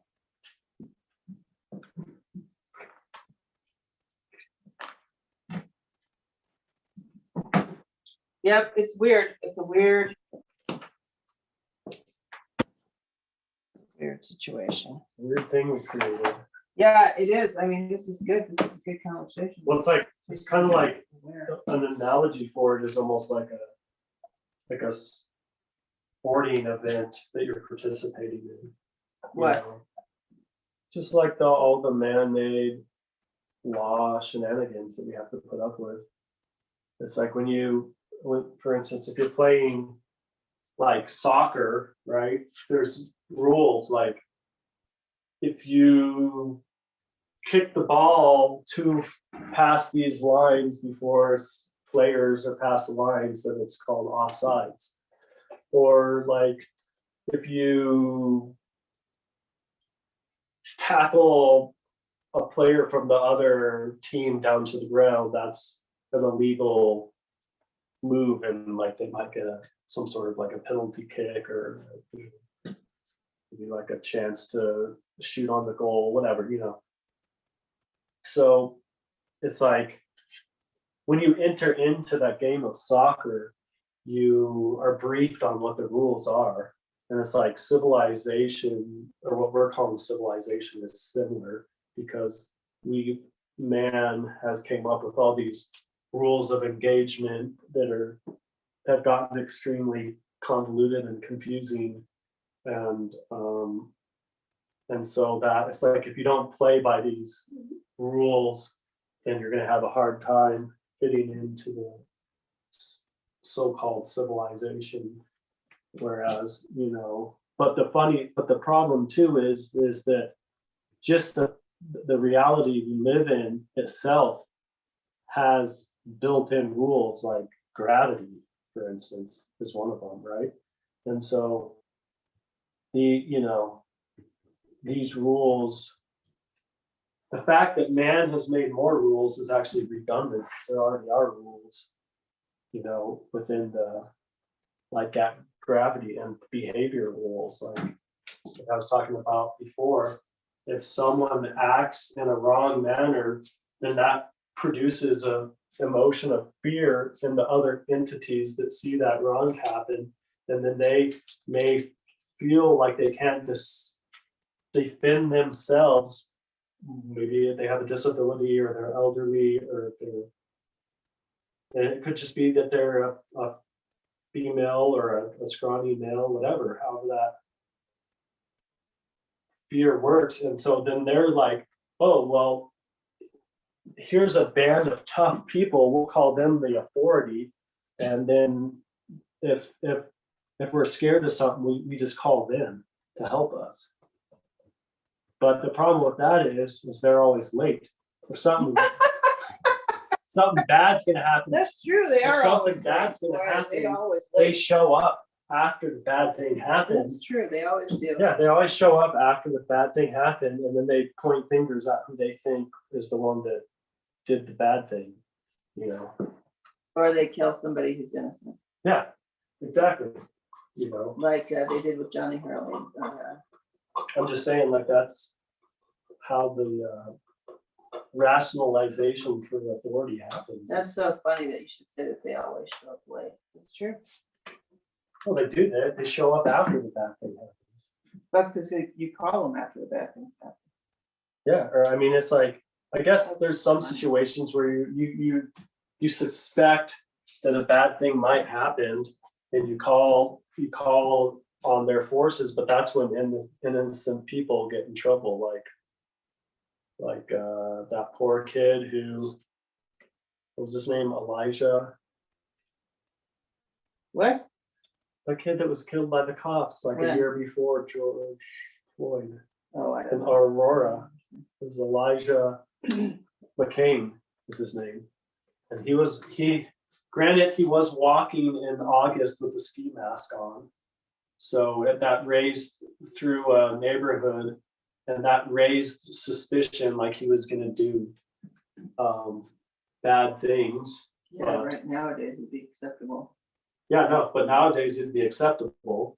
But like back then, it wasn't acceptable to be walking around in a ski mask on a brisk, cool evening in August, which here in Colorado, it could actually, I could see like if you're sensitive to cold and it's nighttime and you know that you might want to put, you know, something like that on, you know, it can get, you know, August is one of the hotter months, but Colorado, it gets pretty cold at night sometimes, you know, even in the city.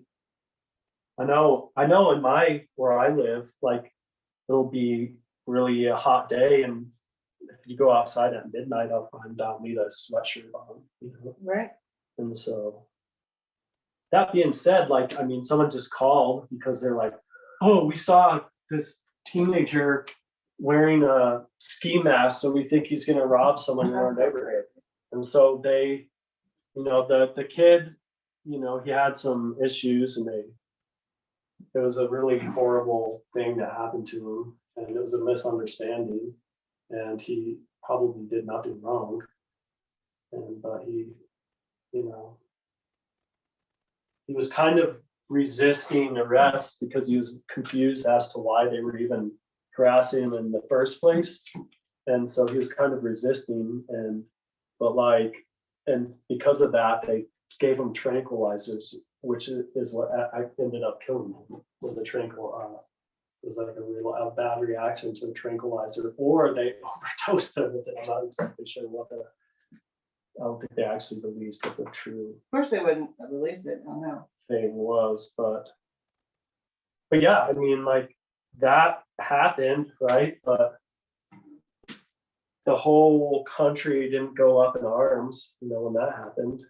It didn't?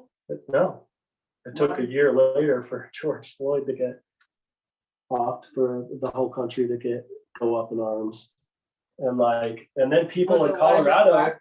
yeah, Oh, he's black and they didn't? That's so weird. I wonder yeah, why. no, they didn't. Where? I mean, there was some controversy, but nowhere near like how the Well, the George media. Floyd thing, I mean, of course, it's gonna be controversial because now, I mean, was a there's lot so more much proof, blatant. there's proof that he was a not even a real person. It was a psyop.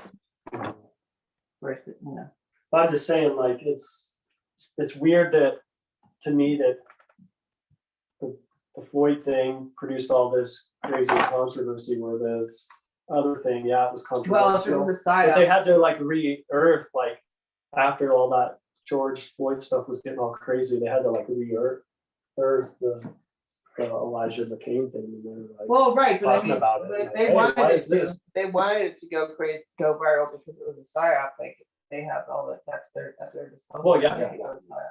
I'm gonna go to the I have to take a break for a sec. Yeah, no worries. We're halfway, midway through anyways. We're midway through. I'm gonna take We're a little bit past it. Okay. Take a little moment here.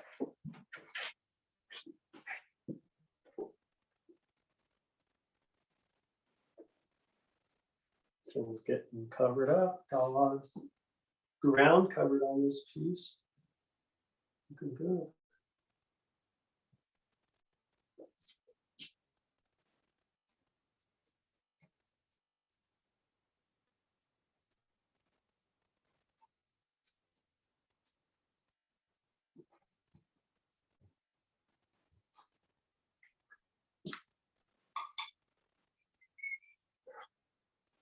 Yeah, that's interesting.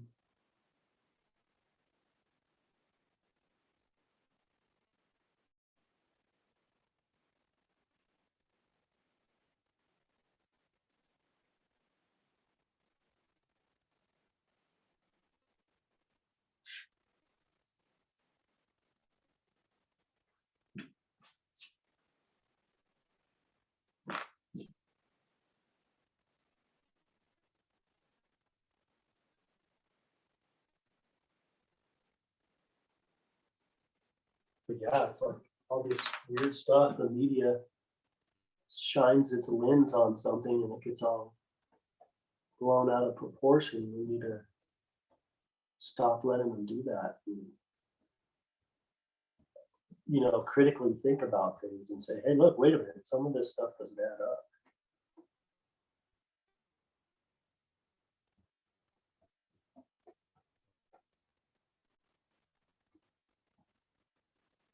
I think a solution is finding ways we can not have to rely on that system.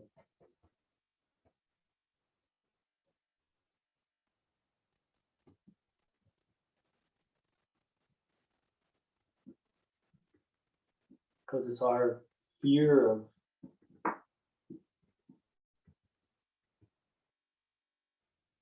escaping that and having our own sense of reliance that's holding us back.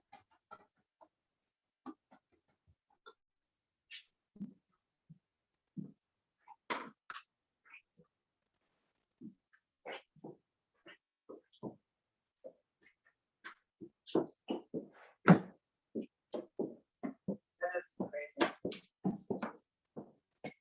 But yeah, it's just like the media, they like, it's like they have, you know, it's like they focus, it's like when you're on Google Maps, right? And you're zoomed out and you see the whole United States. And then they're like, oh, I'm gonna go find my house. You zoom in and then all of a sudden, oh, now I'm zoomed in on, oh, here's the whole state of Colorado. Oh, I zoom in and then now you find your own individualized house. Well, it's like the media, they just pick things to exploit, you know? Like, oh, let's exploit this, or like, a lot of data shows that, you know, the number of people who die a year is, maybe it goes up a little bit every year, but it kind of fluctuates, and it's usually a similar number. It's slowly growing with the rate of population, and like, but like all of a sudden the media decides to zoom in on something and make this so-called virus, which I saw like some research where like no more people died in No more. 2019 than 2020. It's just they zoomed their lens on No. in on something that like some sickness that, you know, it's been around for millennia that, you know, people get every year. They just decided to exploit that thing and make everyone scared of it. You know, they just did the same thing with you know, when they start all the hysterical things that happen in our, you know, world, you know, whether it's when everyone was, do you remember that Y2K? Oh, yeah, right, that was. Everyone's that freaking was out hilarious. about Y2K, right? And what happened? Nothing happened, Nothing. right? But Nothing, like, you Nothing. know, I mean, that wasn't, people weren't freaking out maybe as much about that as some other things that have happened, but like, no, that was something to look back at and say, wow. but that's just Learn all from- of a sudden the media is like, oh, everyone's computers, all the computers are gonna stop working, and when the new year happens on the year Yeah. 2000, right after 99. Yeah, No, they just clicked over and kept counting. They didn't. Yeah, actually- isn't that weird? Nothing happened. But, how much beer did they produce? I wasn't that scared that anything was gonna happen, but there were some people that were probably. Oh, yeah. in Oh, a yeah. bit of fear over it. Oh, yeah. Yep. Yeah, that's a good analogy. And so it's like how, like when you look at the media and how I can see where like authentic journalists just want to bring people what's happening, but like, how do we know what's authentic and what's not Anymore, I authentic? don't think we. It's difficult to navigate that now. I think one of the only ways to know that is through the understanding of natural law helps, because you understand cause and effect and some of these different concepts. And I think that can help you kind of understand it, but also just like research and information and because there's research that you can do and you'll find the same answers in different places. And usually when you start finding the exact same answers in different places, then that could be the truth. You're taking an aggregate, many sources, or it could be many experiments, and you're getting, repeatable results. That's usually that's when you're hinting on the truth.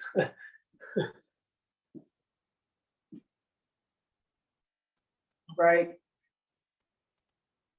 Yep. I'll think about that. That's just so interesting though, that is a huge topic, that it's a natural law right to have a place to lay your head. Yeah. And then not in society. So that means society, we still have to do away with it. Well, I know that, I had to bring up Mark, but, he did have a presentation on whole society's one huge satanic ritual. So, yeah. Yeah, I mean, yeah, don't definitely bring up Mark. Which I'm just which saying. one? Which No, I one? had a presentation. It was like one of the, maybe it was like, I don't remember how, it was one of the more recent ones before he went on that long hiatus, where it was like, it may have been 2 or 3 podcasts worth of, it was just called. Well, I mean, is there a time, like, if you can think back to where It there was was? on this podcast series. It wasn't one of the natural law presentations. No, I'm just saying, was there ever a time when we had any kind of society where we didn't have homelessness, like where maybe people lived in less than stellar conditions, but they weren't homeless? Yeah, I don't know. When would that be? That would be It's like funny because just like home, like having the concept of the home to begin with is a man-made concept. So Why? Wait. because Animals have. I know, but they don't call it a home. It's a spot that they go to rest. We don't know what the animal calls it, right? No, but I mean, a person has a home that they. So I mean, like, it's I don't know. I guess it's another situation where it's like there's degrees of like what can be defined of as a home. I mean, can a cardboard box, underneath a bridge, is that a definition of a home? I don't know. Not really to me, but I mean, Well, I guess it I'm might just be kind of playing somebody's home. devil's advocate. It's like, if you lay down on the bench and go to sleep, isn't your right for having a place to dwell fulfilled because you're Yeah, on a if bench some sleeping cop doesn't come along and freaking, hit your feet. and wake you up for until laying you there. move along? Yeah, That's when the order follower is infringing on your right to, sleep on that bench. that's right. Because you may not be homeless at all. You may have just went out and drank too much, and you're actually trying to not cause harm to people. So you're like, well, I think I'm gonna just sleep this one off in the park, before I get in my vehicle and drive 20 miles to my house, right? So you might not even be homeless, you're just sleeping on a bench, sleeping off drunk, right? Yeah. I did that, which I found was illegal, actually. Like, I used to go out and party, and then my car would be parked somewhere, and I would go, and I would sleep in my car. Yeah, sleep in your car for sure, and that's And illegal, then- it's ridiculous. And then like I would wake up at like 5 a.m, like uncomfortable, oh shit, I'm sleeping in my car. But bars close at 1. I've been sleeping for 4 hours, and like now I can 4 or 5 hours. Now I'm no longer intoxicated. I can drive my vehicle home without, potentially not having a fast enough reflex and potentially hurting someone. But yeah, that's you could get arrested for that, right? I guess, I don't Or I know. don't know, could you? I mean, Well, I know. I remember well, you could, because you'd have your keys and you'd be in your car and you'd be drunk. So if a police officer knocked on the window and says, "Wake up, sir, move along, you can't sleep here." And then if he suspects that you've been drinking, and he could give you a DUI for just having your keys and being in your That's car. wrong. Totally wrong. Yeah, because I know people who That's a have been. revenue stream. That's I a heard of, revenue- and maybe this story's fake, I don't know, but like I heard of a story where they were just, they were having a barbecue and they were drinking, and they needed to get something out of their car, so they went and they opened their car, sat down, grabbed the thing they need. And when they got out, the cop accosted them and gave them a DUI What? because Just he had his for going in their keys. car? Because he had his keys and he was in his car, and so That's insane. that's enough to give you a DUI. That's insane.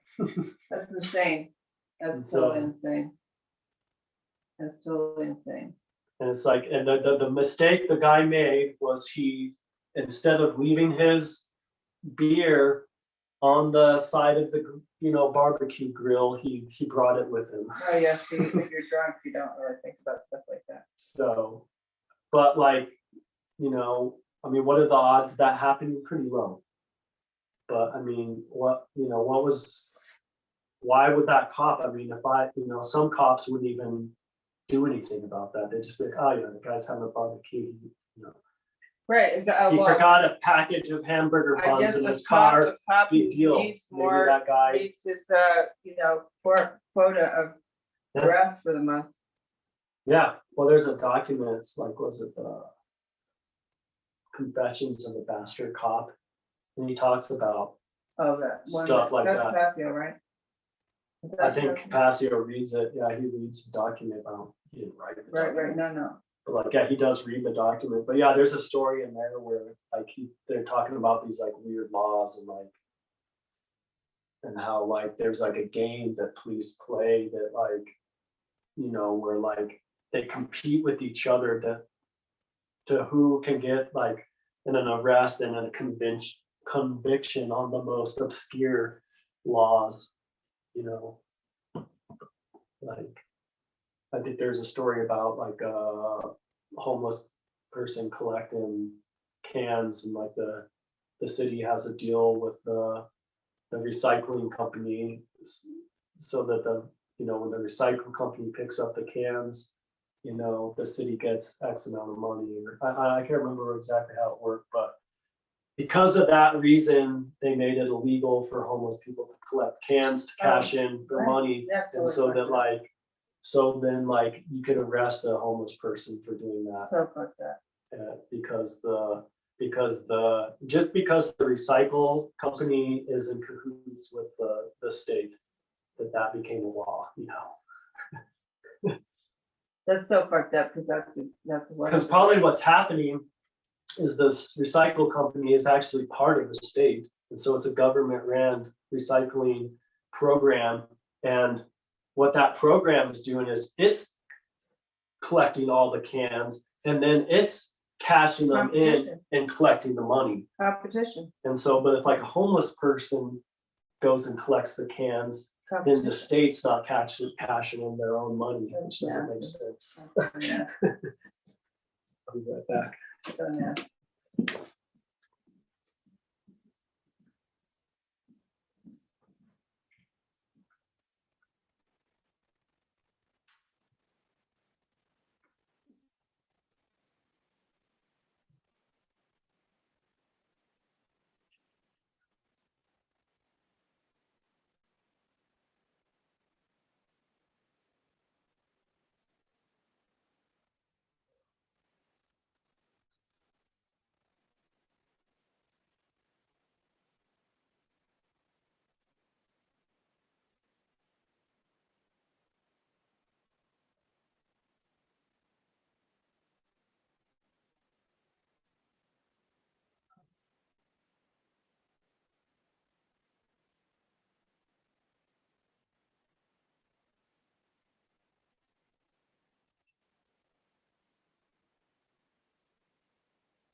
Well, our thing is we covered everything with paint finally, I think. Yep, we did. We have to see whether we're done. Are we done? I don't know. I mean, I could, That's a tricky thing with artwork, right? Especially stuff like this. It's like, you could say, yeah, it's done, or you could say, oh, we could probably do like 100 more hours on this thing. sure, yeah, we could cover up all the black lines, but I kind of like some of them. I like some of them, or we could add like, more stuff, break up some of the stuff and refine them a little bit. Yeah, okay, which we could do that. Or we could just leave it how it is, Yep. I feel either way, call it macaroni. but I feel move like on. we should do another one. This was super fun. Yeah, it was pretty fun. It was fun. And I think it's good what we're doing. I think talking about natural laws. I think it's good too. I was thinking too, like, I don't know, brainstorming things the other night, what we could do, and I was thinking that we could even do separate. Sometimes we can, collaborate on the same piece, but like, we could also do separate pieces where we're working on the piece and we're talking about natural law, but may not be the same piece, or maybe the piece that we're working on has something to do with natural law too, like it's like an expression of mentalism or something, I don't know. In the painting, or it's talking about that concept of how authority is justified through fear of the weak, or just fear in general.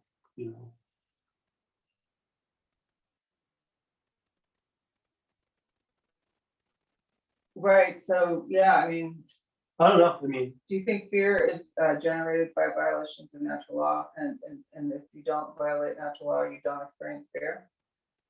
I'm not convinced of that, because I think there are things in nature that are fear provoking, like, Yeah, but not intellectual fear. right, There's stuff in nature, sure, like heights or right, a big mean animal coming at you to eat you. right. Exactly. But this intellectual fear could be produced entirely by violations of natural law. Like, Probably. I don't know, I haven't really thought about that, but that's kind of interesting. Yeah, no, I see where you're coming from. But yeah, I mean, I think fear, it's just like another one of those, pendulums, where love and fear are actually the same thing. They just differ by degree. It's like, well, fear is lack of light or something. yeah, like fear, and I think that's why it's obsessed with darkness, is it's like on the fear spectrum, it'd be almost like having the absence of light is definitely, it's definitely scarier to walk to my mailbox at night than it is in the day. Right? But it's not that scary even at night to walk to my mailbox. But it's dark. I live in the mountains. It's dark, and like I have seen bears on my property. I haven't actually physically seen one myself, but I've reports from neighbors of mountain lion and cougars coming through the properties. And so,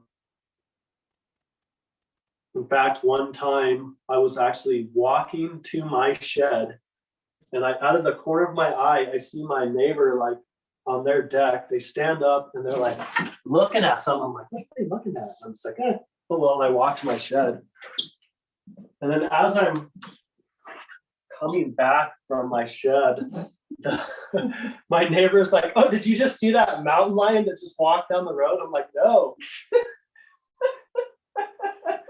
And so I was like, basically, I just walked like within like probably 8 feet of a mountain lion and did not even know it. And so, yeah, you hear a story like that, and it's dark and you don't have a flashlight, you're going to the mailbox, and you're like, at the back of your mind, you're thinking, there could be a mountain lion that wants to jump me when I walk past my shed here. But honestly, I don't know how much a flashlight's going to help in that situation. But I guess maybe it would potentially scare the creature before I, come around the corner unannounced without a flashlight. I don't know. But yeah. That's funny, but they can see in the dark, right? They're felines, so they can assumingly see a lot better in the dark than we can. But that time of day when that actually happened was like dusk, when the mountain lion. Oh, when my neighbor saw the mountain lion, and I, like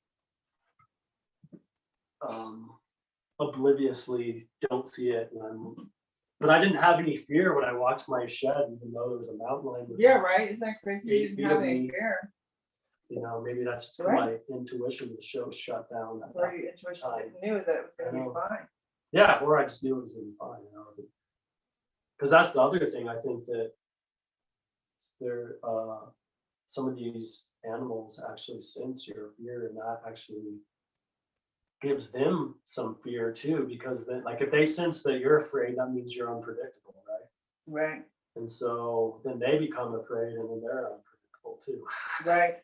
And so that's kind of like part of our connection, that law of one, where we're all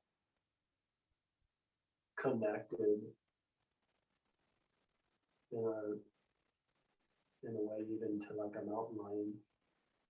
I think there's a story in like where Buddha, or I know he's referred to as Siddhartha.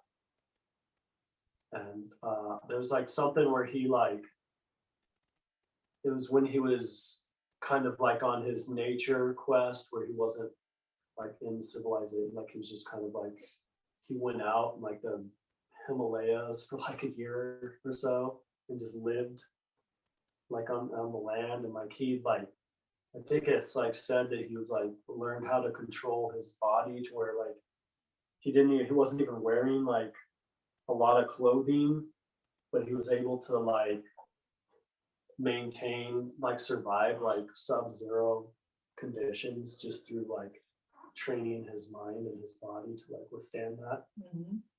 And then like after that, he came kind of down out of the Himalayas, and he came to this village, and there was a lion that was haunting this village. Like it kept coming and like eating kids and like different stuff like that. You know, animals is like disrupting their livestock. And basically all that Buddha did was he just went and he just sat there and meditated. And like he just sat there at night, and then the lion came and confronted him and looked him in the eyes, and Buddha just sat there calmly and just like wasn't afraid of it, you know, but wasn't gonna like back down either, kind of thing. Like he was just confident and fearless. And after that night, the lion never returned to the village. And he probably was doing some sort of like meditation that was like, you know, asking the spirit of the lion to move on, and that it not to worry that it will be able to sustain itself off of, you know,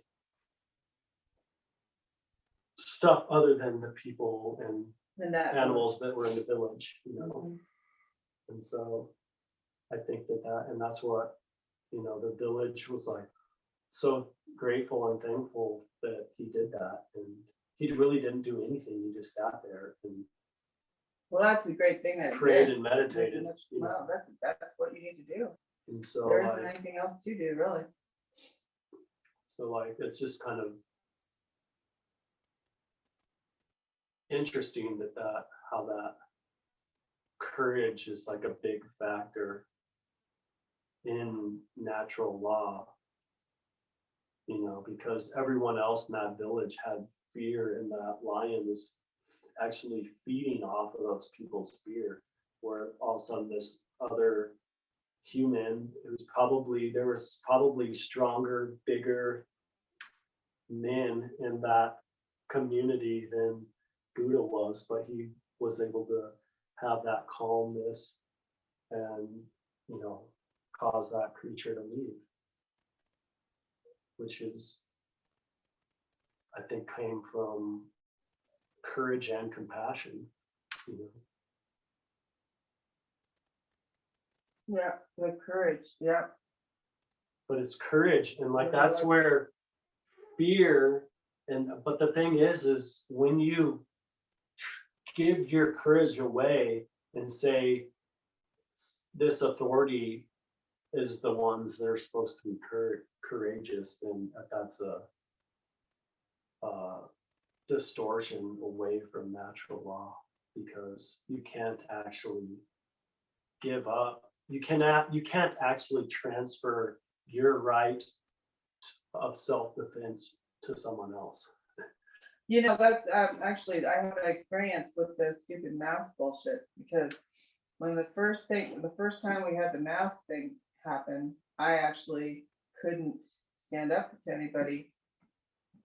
And I ended up wearing a mask in the end. And then I'm like, that's never gonna happen again. What do I have to do to get courage past this point? And so I had to do some different work spiritually, like to get to where, like trauma work, to get to where it didn't bother me.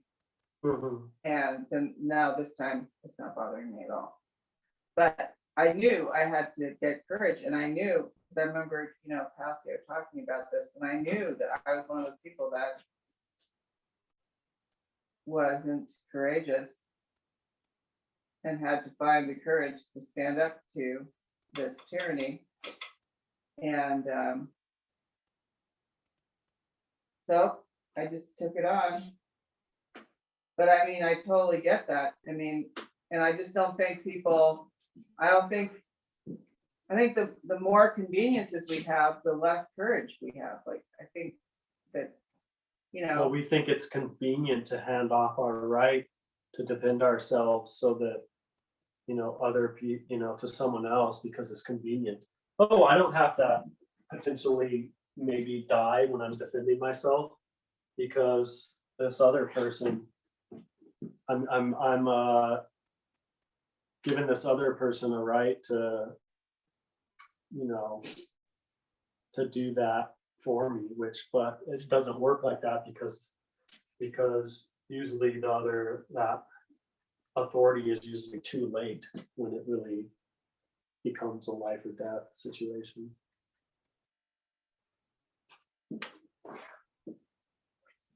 right, And so that it's kind of harsh, but I think, well, I don't know if it's harsh, it's part of nature is that we're supposed to have that courage well, individually. yeah, I think we used to have courage when we used to hunt. Well, I think that too is like the courage,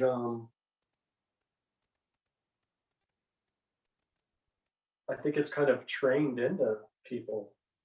Like if you're not trained on self-defense techniques, like running really fast or how to like be, there's certain ways you can move your body. Like if someone grabs a hold of you and restricts you from running away, there's certain ways, techniques that you can use that you can get out of those situations. But unless you're trained these techniques, you're not going to know how to do it. You're not going to know how to get out of a headlock unless you're trained on how to do that. And so like I feel like that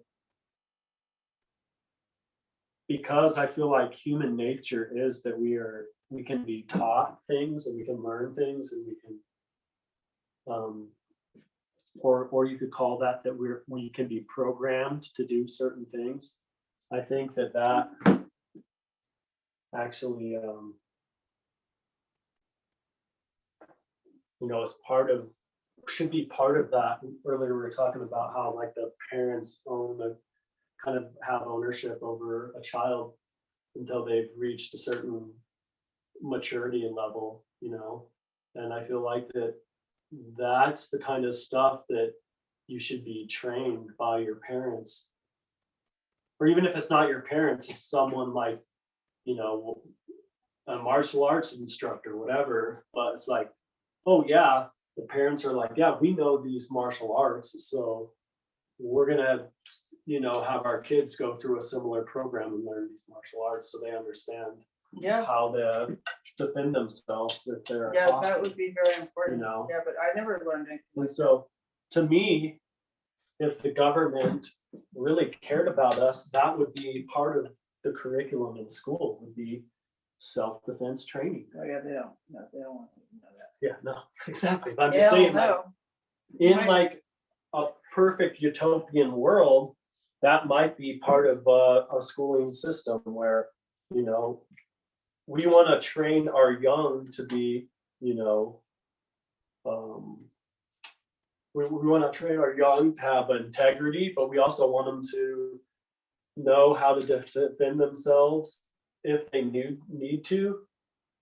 And we want them to know how to like maybe even defuse the situation so violent self-defense isn't even necessary. Right, that would be good. That would be a good thing to know, to be taught in school instead of regurgitating a bunch of facts, Right, well, right, exactly. or even just like basic social skills, which I think that some social skills are learned in the school and stuff like that, but some of it is also based on like competition too, which is a downfall to that system, because it's not a competitive thing. It's more of a thing, it's more of a mutual aid thing. You know, science has actually proven that things that are successful in nature utilize mutual aid. And that things that are really selfish and don't utilize mutual aid actually don't succeed within nature. I think that's interesting. Yeah. Yep. So it's like, I feel like in our, you know, part of humanity's purpose is to have mutual aid with each other, you know? You know, a community where everyone's helping everyone, you know? Yes, we just started a food co-op and started to develop a food co-op in Longmont. How are you guys structuring that? It's pretty interesting. Unfortunately, people are too chicken to do the PMA at the moment, so they're gonna do an LLC. Why don't in they do a trust. 503C? Nonprofit. Oh, Makes they more don't want sense, right? to. They're Yeah, gonna, it's a co-op, right? they're gonna It's do either a to 508, help people. some kind of 508. But they're gonna use they have a barter system that they set up, so they're gonna use that partially. And yeah, it's a huge undertaking, but Well, I know one thing too. people are like worried about, you know, the jabbed people not wanting the unjabbed people to have access to food. So this is supposed to make sure that we have food access. Mhm. Which doesn't make sense to me. Why would you not want to have cut off access to food to certain people? I mean, that's already happening though. Just the fact that you have to have money to buy food is cutting certain people off from having food. Right. Mhm. Yeah. Yep. It's interesting. I mean, we're definitely gonna experience that group dynamic issue where people don't get along. So with the country. are you guys gonna you're trying to make it like kind of like a store where like if you're part of the co-op, you can go in there and you can purchase. I think it's gonna start, I think it's gonna start with it, just being like, getting boxes every week. And probably asking the farmers to plant certain things. Because it could almost borderline be like a what are those? CSA, Yeah, CSA, it's gonna be kind of the opposite Community of the supported. CSA. agriculture. Yep, kind of like that, except that with the CSA, then you just take whatever they have. But they're gonna try to do it so that they can ask the farmers to grow certain things for them. Mhm. So it's a CSA, but with input to the farmers. Right. Kind of I mean, I think down the road, it might become a store. That might happen eventually, but. Well, the other thing is too, is like you guys could just do like, have stockpiles, you know, where like the community has 3 months worth of food saved up for the entire community. Well, that's an And then- interesting idea. Yeah, so what you do is you have all the people who get together that want to be part of this community or co-op, you know. If it, maybe you guys rent a space or something, or someone has a big enough house to store this food or garage or whatever. And so the community itself has 3 months worth of food saved up. They could feed everyone in the community for 3 months. And then each individual in their own home should have 3 months worth of food saved up just for their immediate family or whoever lives in the household. And then that way, you know, it's like it's a 2-level fail safe. Yeah, they'll probably develop after we get this going, because it's actually a huge undertaking, and so stuff like that will probably. So I mean, that could be a later. way to structure it before it becomes a grocery store. Maybe it's just a stockpile of food. Oh, no, it's not gonna be like that, but I think eventually that could grow out of it. So that's one of the, I think that was from Stefan Versteppen. He talks about that. Well, actually, there's a couple people that are like sort of pushing it their way already. There's somebody who's already sort of acting in a tyrannical manner. Oh, yeah. And I'm like, and of course, this is the typical thing about this. It's so kind of funny. It's like they think that because of what the subject matter is, that means it's okay to act in a tyrannical manner and make these decisions without the group. And I'm like, well, it's too bad that you think that way, but you're gonna have to be worn out, you know. The group will hopefully Well, will- but I mean, it's interesting that the personality situation is such that there's people that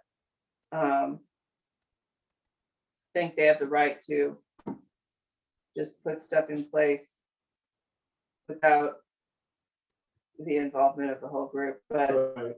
I just find that humorous. I'm like, well, Well, it should be like 80-20. If 80% of the people agree, then it should be implemented. But there no, should I'm be talking some sort about of like people a vote who to- just have done it before in the past and they just took it on themselves to decide that they're gonna do the logo. They did the logo without asking anybody. They're just gonna Oh, yeah. put it in there. And I'm just like, whatever. I'm not even gonna say anything.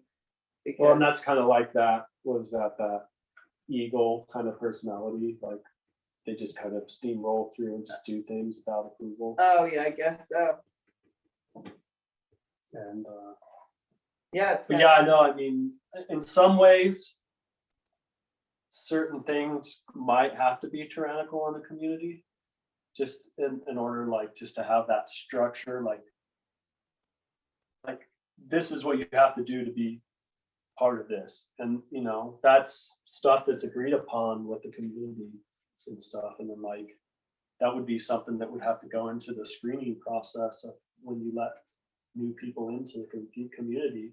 Because that well, might be, there's no, it's not like that. Like, it's just a group of people that has gotten together. It's not like that kind of situation that Right. Stefan Verstappen's talking about. It's like this is people that have been on Telegram together that meet, Mhm. and then they decided that they wanted to do a food co-op, and then and we'll Which just is have fine. to deal with that stuff later. Like I just see, well, we'll just have to deal with the stuff later when it starts to, you know, get top heavy.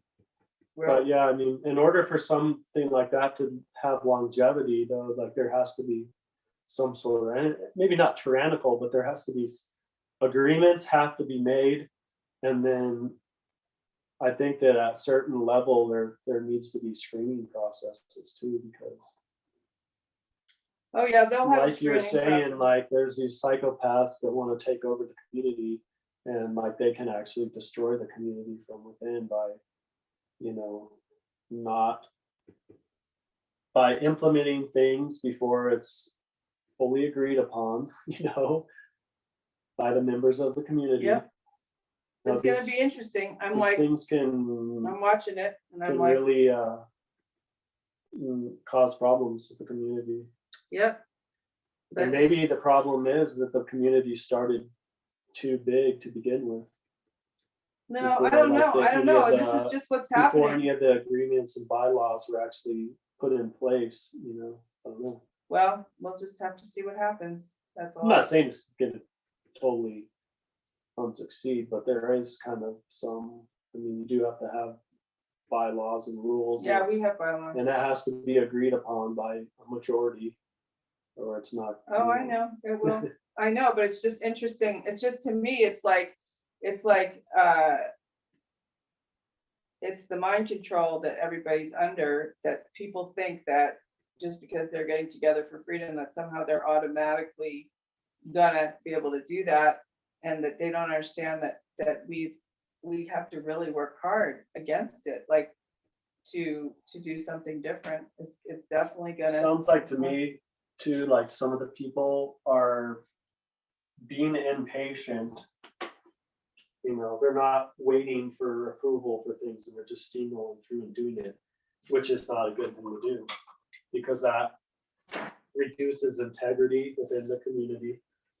You know, it kind of shows the, what is that? It's not being completely, you're not being transparent when you do stuff like that, because you're steamrolling an agenda or an idea through before it's approved by the community. So that's, what would that be? Well, it's just not being integral. It's the other word. Yeah, but this is where we're at. There's It's another just kind word of funny. that's similar It's just to kind of amusing. integrity, It's like but there's no other way that, I mean, it's all this stuff has to be ironed out.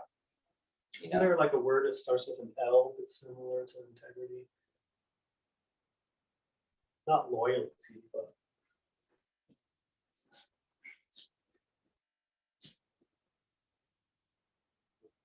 I don't know. It's just kind of, to me, it's amusing. I'm just like, well, I'm just watching. I'm gonna watch. I mean, I'm a part of it.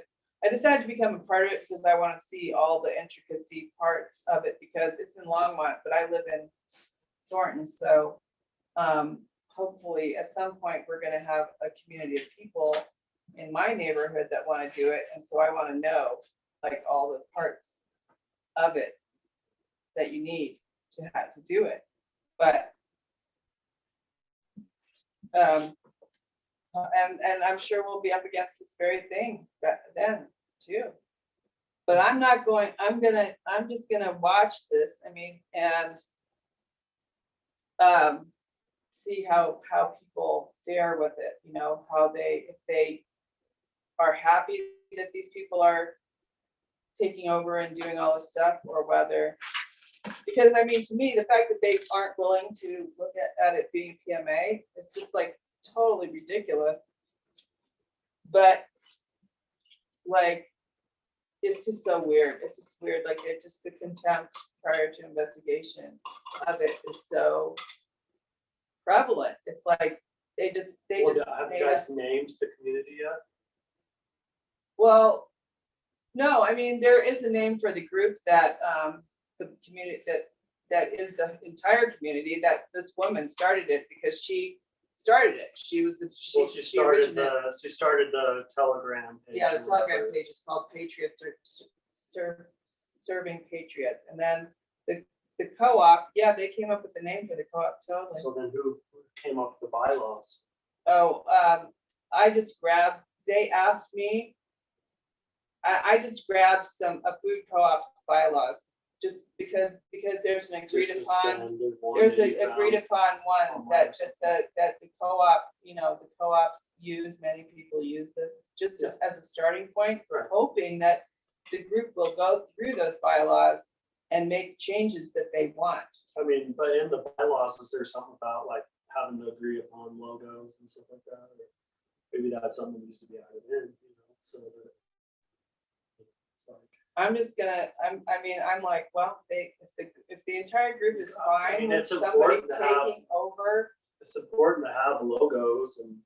I didn't like their logo. I didn't like the logo that she came up with. Well, but I'm maybe just maybe you saying should that- come up with a logo too and say, hey, look, maybe we should vote and see whose logo should be used, or let's have like anyone who's an artist that wants to take a stab at making a logo, make a logo, and then we'll have a community vote at our next meeting to decide which logo. we Yeah, choose. maybe, but I don't feel like, I'm gonna let them.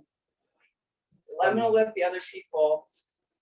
But if have a it bothers you, why that might never come It up? bothers me because that person her and her husband are the ones that came up with the name of the co-op, the website for it, the bylaws. They've called the Rocky Mountain Farmers Union. They're like steamrolling. She's the one steamrolling ahead. Is she the one that started the Facebook or the Telegram page? No, So it's different. So the person who started the Telegram page doesn't really have much to do with it anymore. oh, she She's has. still part of the community. No. The co-op is separate from the Okay, so the From co-op the- is separate from from the the Telegram. thing. Telegram group. But the Telegram group, most of the people that are in the co-op or wanting to start this co-op are part of the Telegram group, Yep. right? Yeah, but she just sent out the person who's in charge of the Telegram group sent out an email today saying that the co-op is not part of the Telegram group, but she's happy that it's being done, but it's not. Well, so essential. she's probably seeing infighting starting to happen in the co-op, and so she doesn't want to be associated with the Telegram group, maybe. She just wants to keep it separated. But I'm gonna step back. I'm gonna step back and watch it happen. I'm not gonna get too involved in it because I just I'm curious to see how other people, I don't want to be like, because I could go head to head with this woman, but Sometimes don't it's think I'm like, gonna why do it. start a fire? I'm that just, doesn't I'm need to gonna be I'm there? gonna see if other people have a problem with it. Because I mean, I'm kind of friends with her. I was friends with her, but I didn't realize that she's such a narcissistic personality. I'm gonna step back and watch and see how other people deal with it. But I mean, I see all of the ingredients of a problem starting to erupt, and I'm like, oh my God, this just happens every single time that you try to do something. You recognize that happening, maybe it would be good to step in and say, hey, I recognize that this is happening. I feel this way because of these reasons or whatever, these scenarios, and do other people feel that way? Because a lot, people might be afraid to stand up for that feeling. Because there's other people that are probably having the same feelings you are. Like, for instance, the lady who started the Telegram thing, which this group kind of No, she was there. She Came was out at of- the meeting. She was at the co-op meeting this week. The Yeah, I know, lady who but started it. she the was part there. of the reason she wants it separated from her Telegram thing might be the fact that she recognizes that there might be some issues associated with I don't know. some of She didn't these say that. eagle personalities that are in She the didn't say co-op. that. She didn't say that. Just because she didn't say it doesn't mean she's not Well, feeling it. I mean, that's just, maybe. it's just conjecture, I think but she's like, she's a pretty strong person. She can stand up for that if she wants to. She's in the co-op group too. So it's just interesting. I just find it interesting. And I'm like, I don't know. We're gonna see what happens, but yeah, there's no way around that. I mean, I'm sure that's just part of what always happens because we're all under. how many people, do you know how many people are in the co-op? Well, at the meeting this week, there was maybe 6 or 8 people. 6 or 8 people, so that's not too big. But they're going to bring it to the Telegram meeting on Wednesday and say, like, they do need more people to pull it off. They definitely need more people, so they're gonna try to get more people involved. Because, I mean, it's a huge deal. It really is. Well, yeah, huge- 6 or 8 people, that's a pretty small amount of people.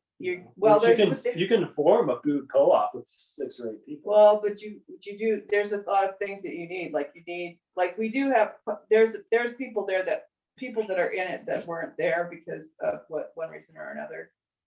But there's there's just so many jobs that have to be covered in order for this thing to get off the ground that you definitely need more people.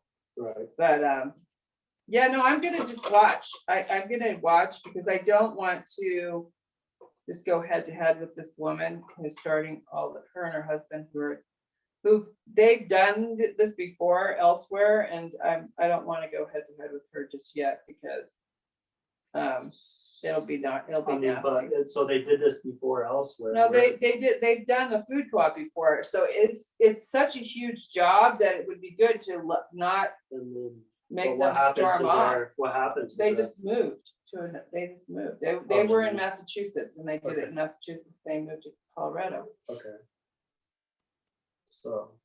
So they know how have to do it. experience. So it is a huge job to manage it. Like there's so much to it. Mhm.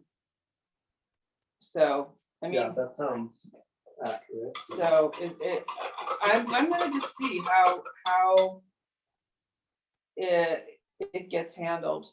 Cause I don't really want to put them off and say, but I mean, in a perfect world, it would be nice if we could all just talk to each other and not have to steamroll. Mhm. but I don't know, maybe you do need. Or to maybe steamroll. they just felt like it didn't. I think part of the reason they're Maybe. steamrolling is because March, because spring is coming and they see the need to speak to the farmers Mhm. right in March, right? They want to have their first order be March 1st. And so I see that their point that they have to act quickly if they want, if they want to get into that seasonal thing with spring, you know? Right, So right, I get do that. see that. So I'm trying to just, But at a certain level, I mean, farmers are gonna grow crops still. right, but you want to get in their, You wanna get beyond their radar, yes, so that they're oh, yeah, They'll these consider people you. want beans, so we better make sure that we consider them as I think You they're know, gonna someone start with the who- meat part first. I who- think they're gonna do who's that. gonna need beans. Yeah, yeah, I mean, it could be innocent, it could be, I don't know, it's just gonna be interesting. It's just interesting, like the whole. And yeah, they are gonna, like the co-op bylaws, have a provision for kicking people out and screening people. And so like after you get your initial, you have your initial buy-in or whatever, then you can, your initial membership or whatever, you can create an associate membership where people have to be members for 6 months or a year or something like that before they become a member to be able to prove themselves. Right, yeah. So, Okay. yeah, I mean, there's all that is, That's in there. it's in there, yes, but it's just interesting. I think I'm extremely sensitive to tyranny. And so I want to try and make sure that I'm not overthinking things and not seeing things Right, that are maybe fine and innocent. Or that can be worked out by a group of people, not just one person, myself being the person. who well, it's jumps in. interesting because we say we don't need man-made rules, but as soon as you engage in something like that, there has to be kind of rules. It's kind of like the analogy when I was saying, like, if you're playing soccer, when you enter that soccer game, it's like entering a soccer community, and like there's rules of engagement within the game of soccer. Just like if you're forming a food co-op, there's rules of engagement, that have to be in place in order for the food co-op to function. Right, yeah, I mean, and they may be in alignment with natural law, those, they may be in alignment. I mean, I would sure. suspect they are, as long as they use consensus. I mean, they were talking about not using consensus, and I was like, you have to use consensus. I don't know what the heck you people are talking about. Like you there's no way around the patience that's required when you have a group of people to make a decision. You can't just, there's no way to circumvent that without creating a tyranny. There's just that's why we have a tyranny now, because we don't like the inconvenience of having to take the time to get everyone's input.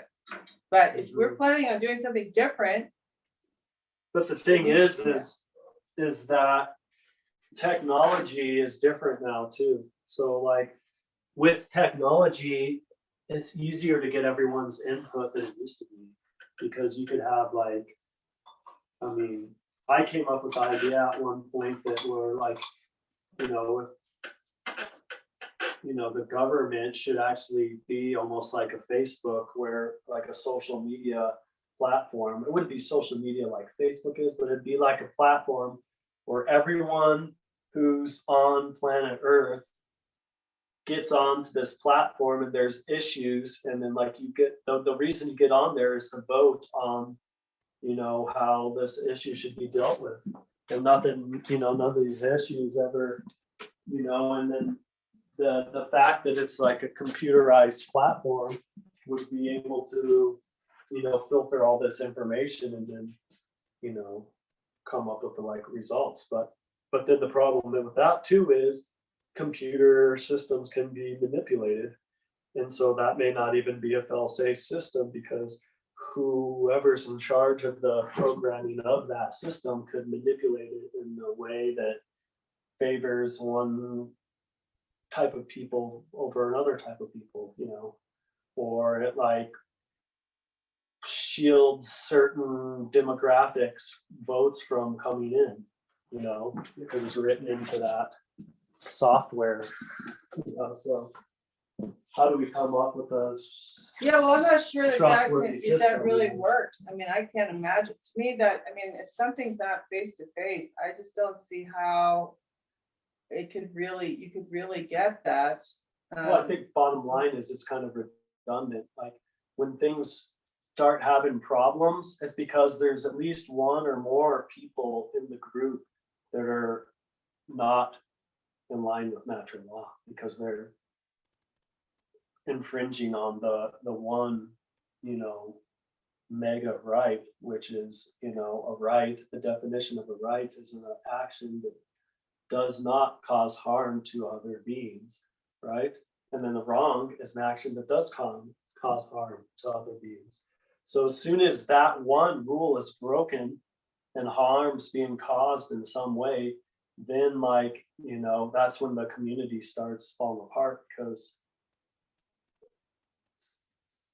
there's some bad apples that are eroding the rest of the community by cheating or however that might look within the community.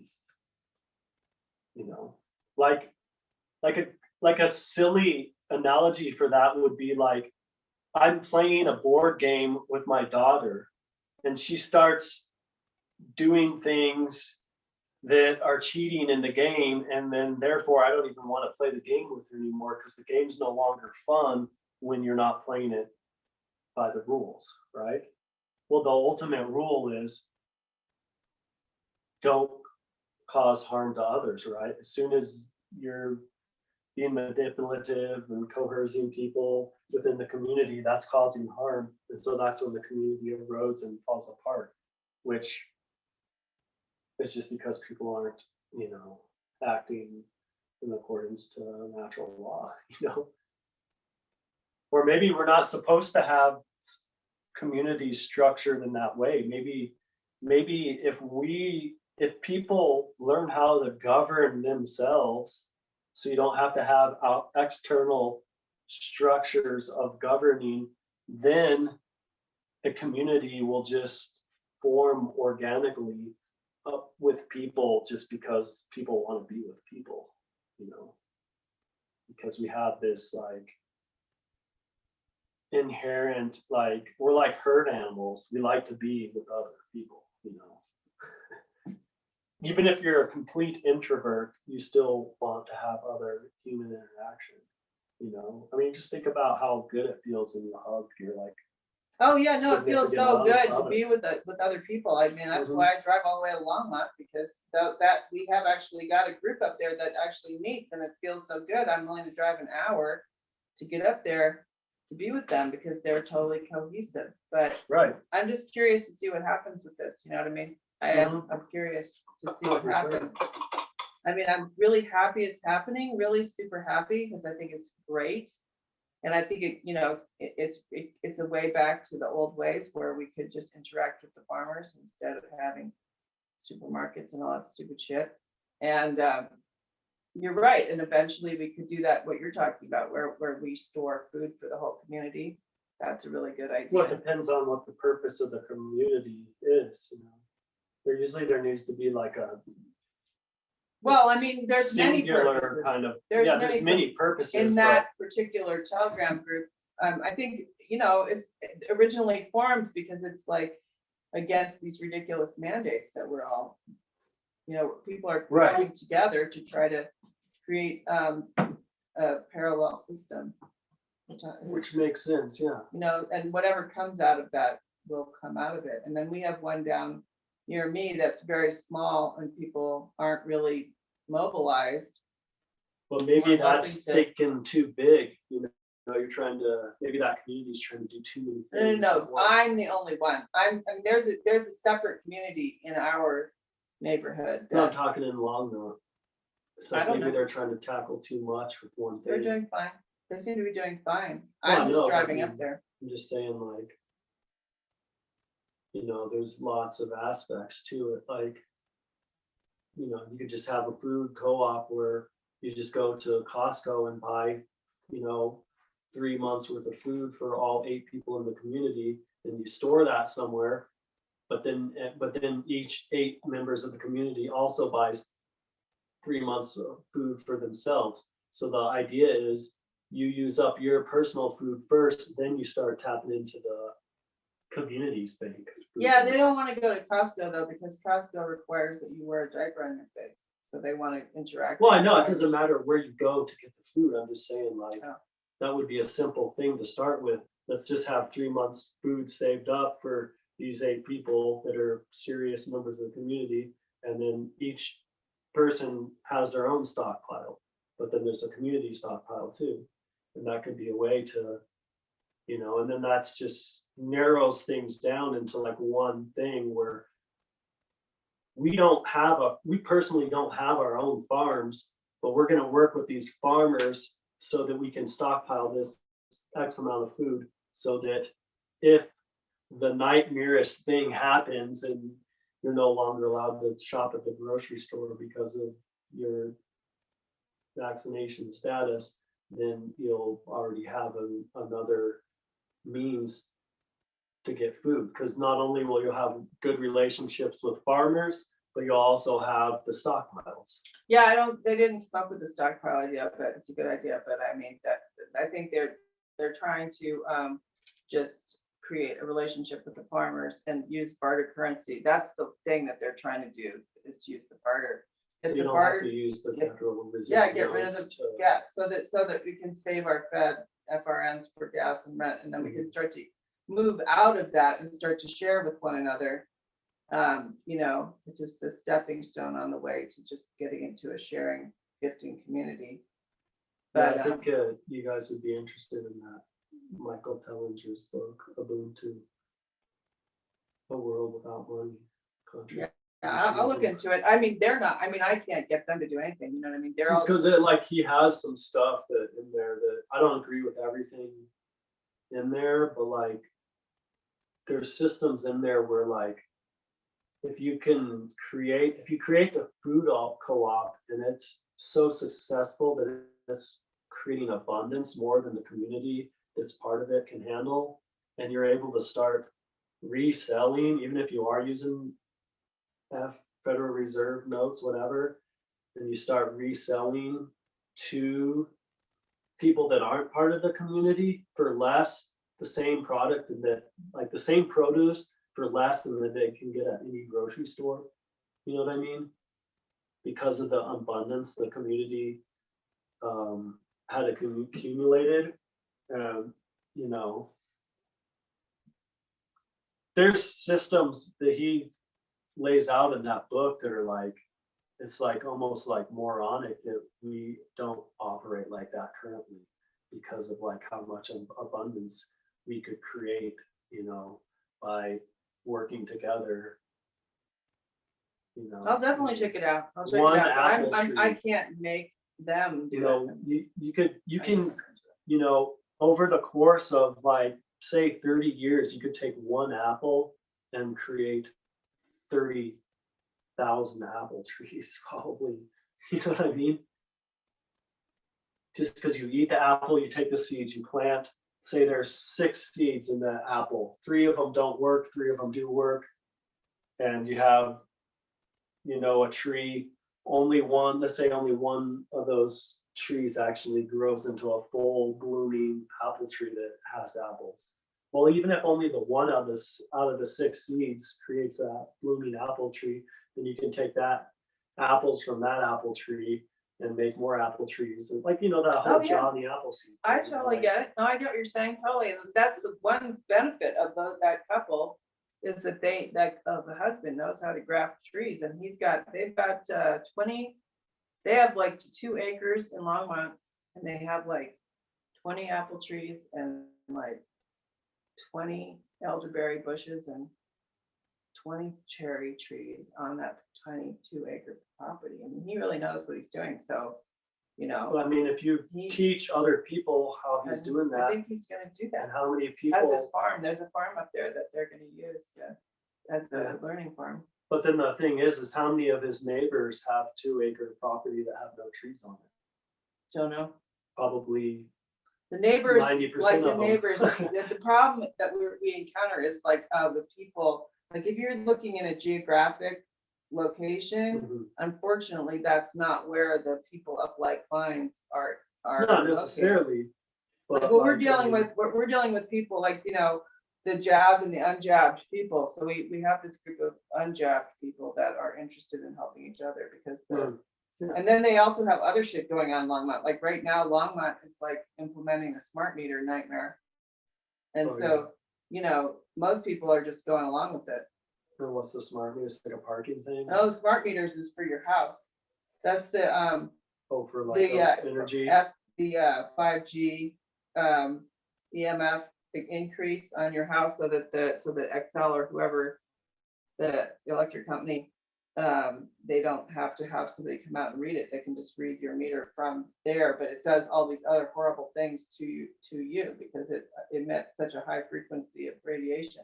Oh, okay, so they're installing things on everyone's electrical meters so that someone doesn't have to drive They're around. replacing the electrical meters with smart meters. Yeah, so that no one has, so that But apparently all someone those doesn't have to houses drive that blew around up in and check the Louisville, meter. all those houses that blew up in Louisville have smart meters. So there's an idea that perhaps, you know, when they can turn off your electricity and turn it back on from the electric company. And when they turn it back on, it creates a surge of electricity that could cause a fire. Mhm.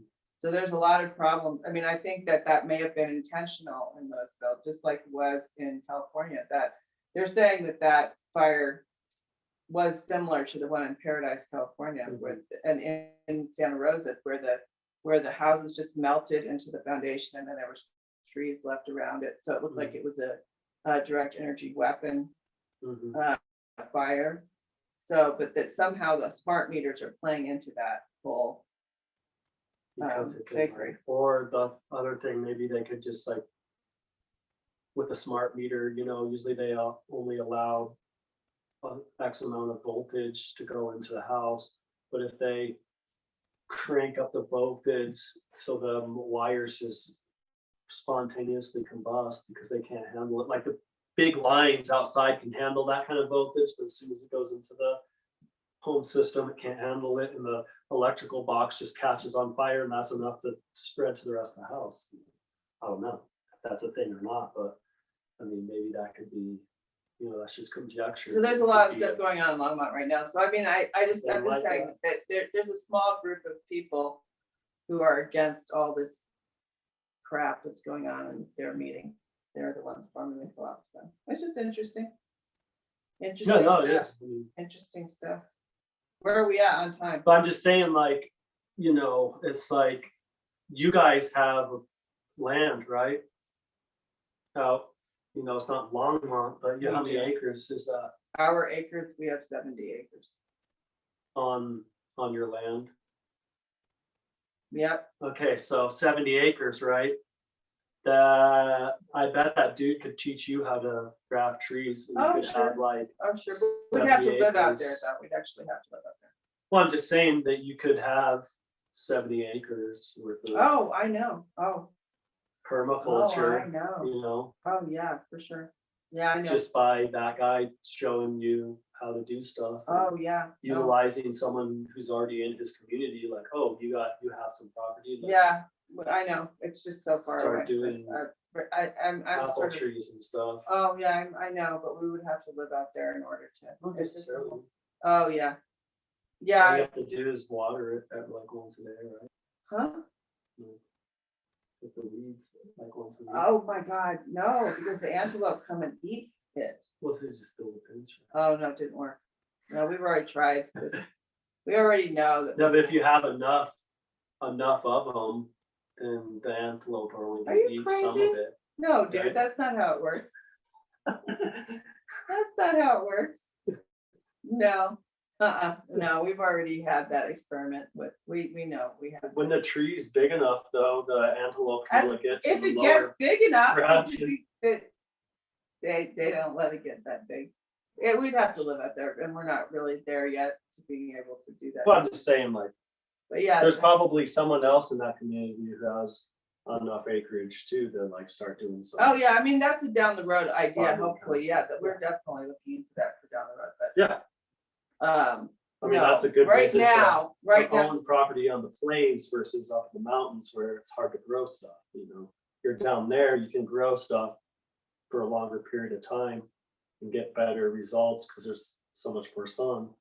Whereas like you live where I live, northern exposure, zero sun, like, you know, you're not gonna get, even if you have a raspberry bush that produces raspberries, you're not gonna get as many raspberries because it doesn't get as much sun as like one that's gonna be immersed in the Right, sun right, no, you're for as right. long. right, So, yep. So where are we at? What time, where are we on the time factor? we've got like 5 minutes, 6 minutes left. Oh, really? Yeah, so, I don't know, you calling this piece done? I think it's, I Moving mean, I on. could, there's things I could do to it, but I mean, I just don't, I think we should call it done too. I don't wanna do this, I think. Yeah. What is That's this? nice. What is this piece? I know, it's very interesting, this piece, it really is. Um, You know, there's- I just feel like it is what it is, the chaos. And then there's those windows. There's 2 windows into Serenity, and the rest is total chaos. Well, I don't know about that though. Cause I feel like, yeah, there's this little window into Serenity, there's that little window into Serenity. I even did kind of a little bit of a Serenity there, it's a little more abstracted. But I feel like this whole thing here, this whole pattern here is very serene to me, and it's just beautiful. Like it looks like a beautiful like sun thing, you know. And even this over here, it's like this star like emitting like these rays, and I think that's beautiful, you know, like, and you know, there's a lot of Merkaba down there, that I tried to make them. chaos, seeming chaos going on, but like even if you just look at like this shape, I like that color of orange, I think it's beautiful. Right, no, there's not, it's not negative chaos. It No, just no, seems no, like it's it's totally disrupted, like the whole, it's like, it's just, you know, I mean, considering that we prayed for intuition right before we did everything that we did. It's just, to me, it's just interesting. Well, I think it's proof as to how fractured or fractalized and fractured really the, you know, humanity is right now. You know, because if you think of each one of these little sections as like a different like group of humanity, you know, like, oh, this is the Republicans. Oh, this is the Democrats or whatever, or oh, this is the Bushman people, you know, or these are the Muslims, you know, or this could be representative of like homosexuality. I don't know, you know, or you know, this squiggly yellow thing could be representative of, you know, white supremacy. I don't know, you know, and so it's like kind of showing that there's all these like fractalized and fractured belief systems, like, you know, that are clashing with each other, and Or that they're actually working together, even unbeknownst to each other. They all Yeah. work together. It They all all- works together. You know? exactly, 'Cause I don't see it as being negative. not necessarily a clash, but yeah, it's like they're all working together, but maybe if there was less fractures in the humanity's beliefs and humanity's, you know, ideals and values, then there would be less chaos. Because there'd be more of like a focused, there'd be more humans focusing their energy into mutual aid and abundance versus competing, so that, like, I'm gonna compete so I can have the best, biggest, grocery store or whatever there is, food co-op there is, versus, not caring that you have the biggest food co-op and just caring that everyone in your community is fed well, Right. For sure. Or just, And it's not, oh, it's my food co-op. No, it's the community's food co-op. There is no, boss.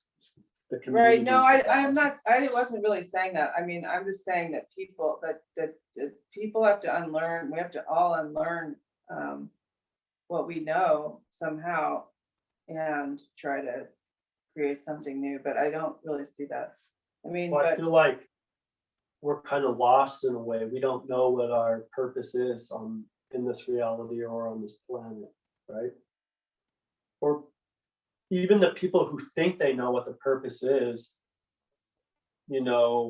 there's enough contrasting people thinking that the purpose is something else, that there's no like unified purpose to where we're like, oh, I'm a human, this is what I'm supposed to be contributing towards, and doing. I mean, I think deep down, we actually all really know what that purpose is, which is, helping each other out, helping our neighbors out. But it's been suppressed, and there's so many different things you can do in this world that's kind of confused people. And that's the whole materialistic stuff isn't helping either, you're right. No, yeah, this painting is really interesting. I'm gonna have to look at it. I'm gonna have to take a picture of it and look at it at home. It's Yeah, really- should we rotate it, see what it looks Oh like? my Like a God. different- Oh my God, rotate it. Rotate. Oh my God. We could rotate it. Holy crap, that would really be harsh. That would be- Yeah, well, that's something that I used to do sometimes when we did these Oh, collaborative pieces. We would, do some stuff on it and then Yeah, I don't know flip it why we upside didn't down. think of that before. That would have been cool. Well, you don't have to do that. Oh, but that's It's cool. not It's a cool a idea. necessary protocol. I think part of it would be like, we'd be drawing stuff and we'd be like, oh, this is too representational of a human head. So if we flip it over, it won't look as much like a human head. We'll just keep going. No, that's cool. That would be cool to flip it.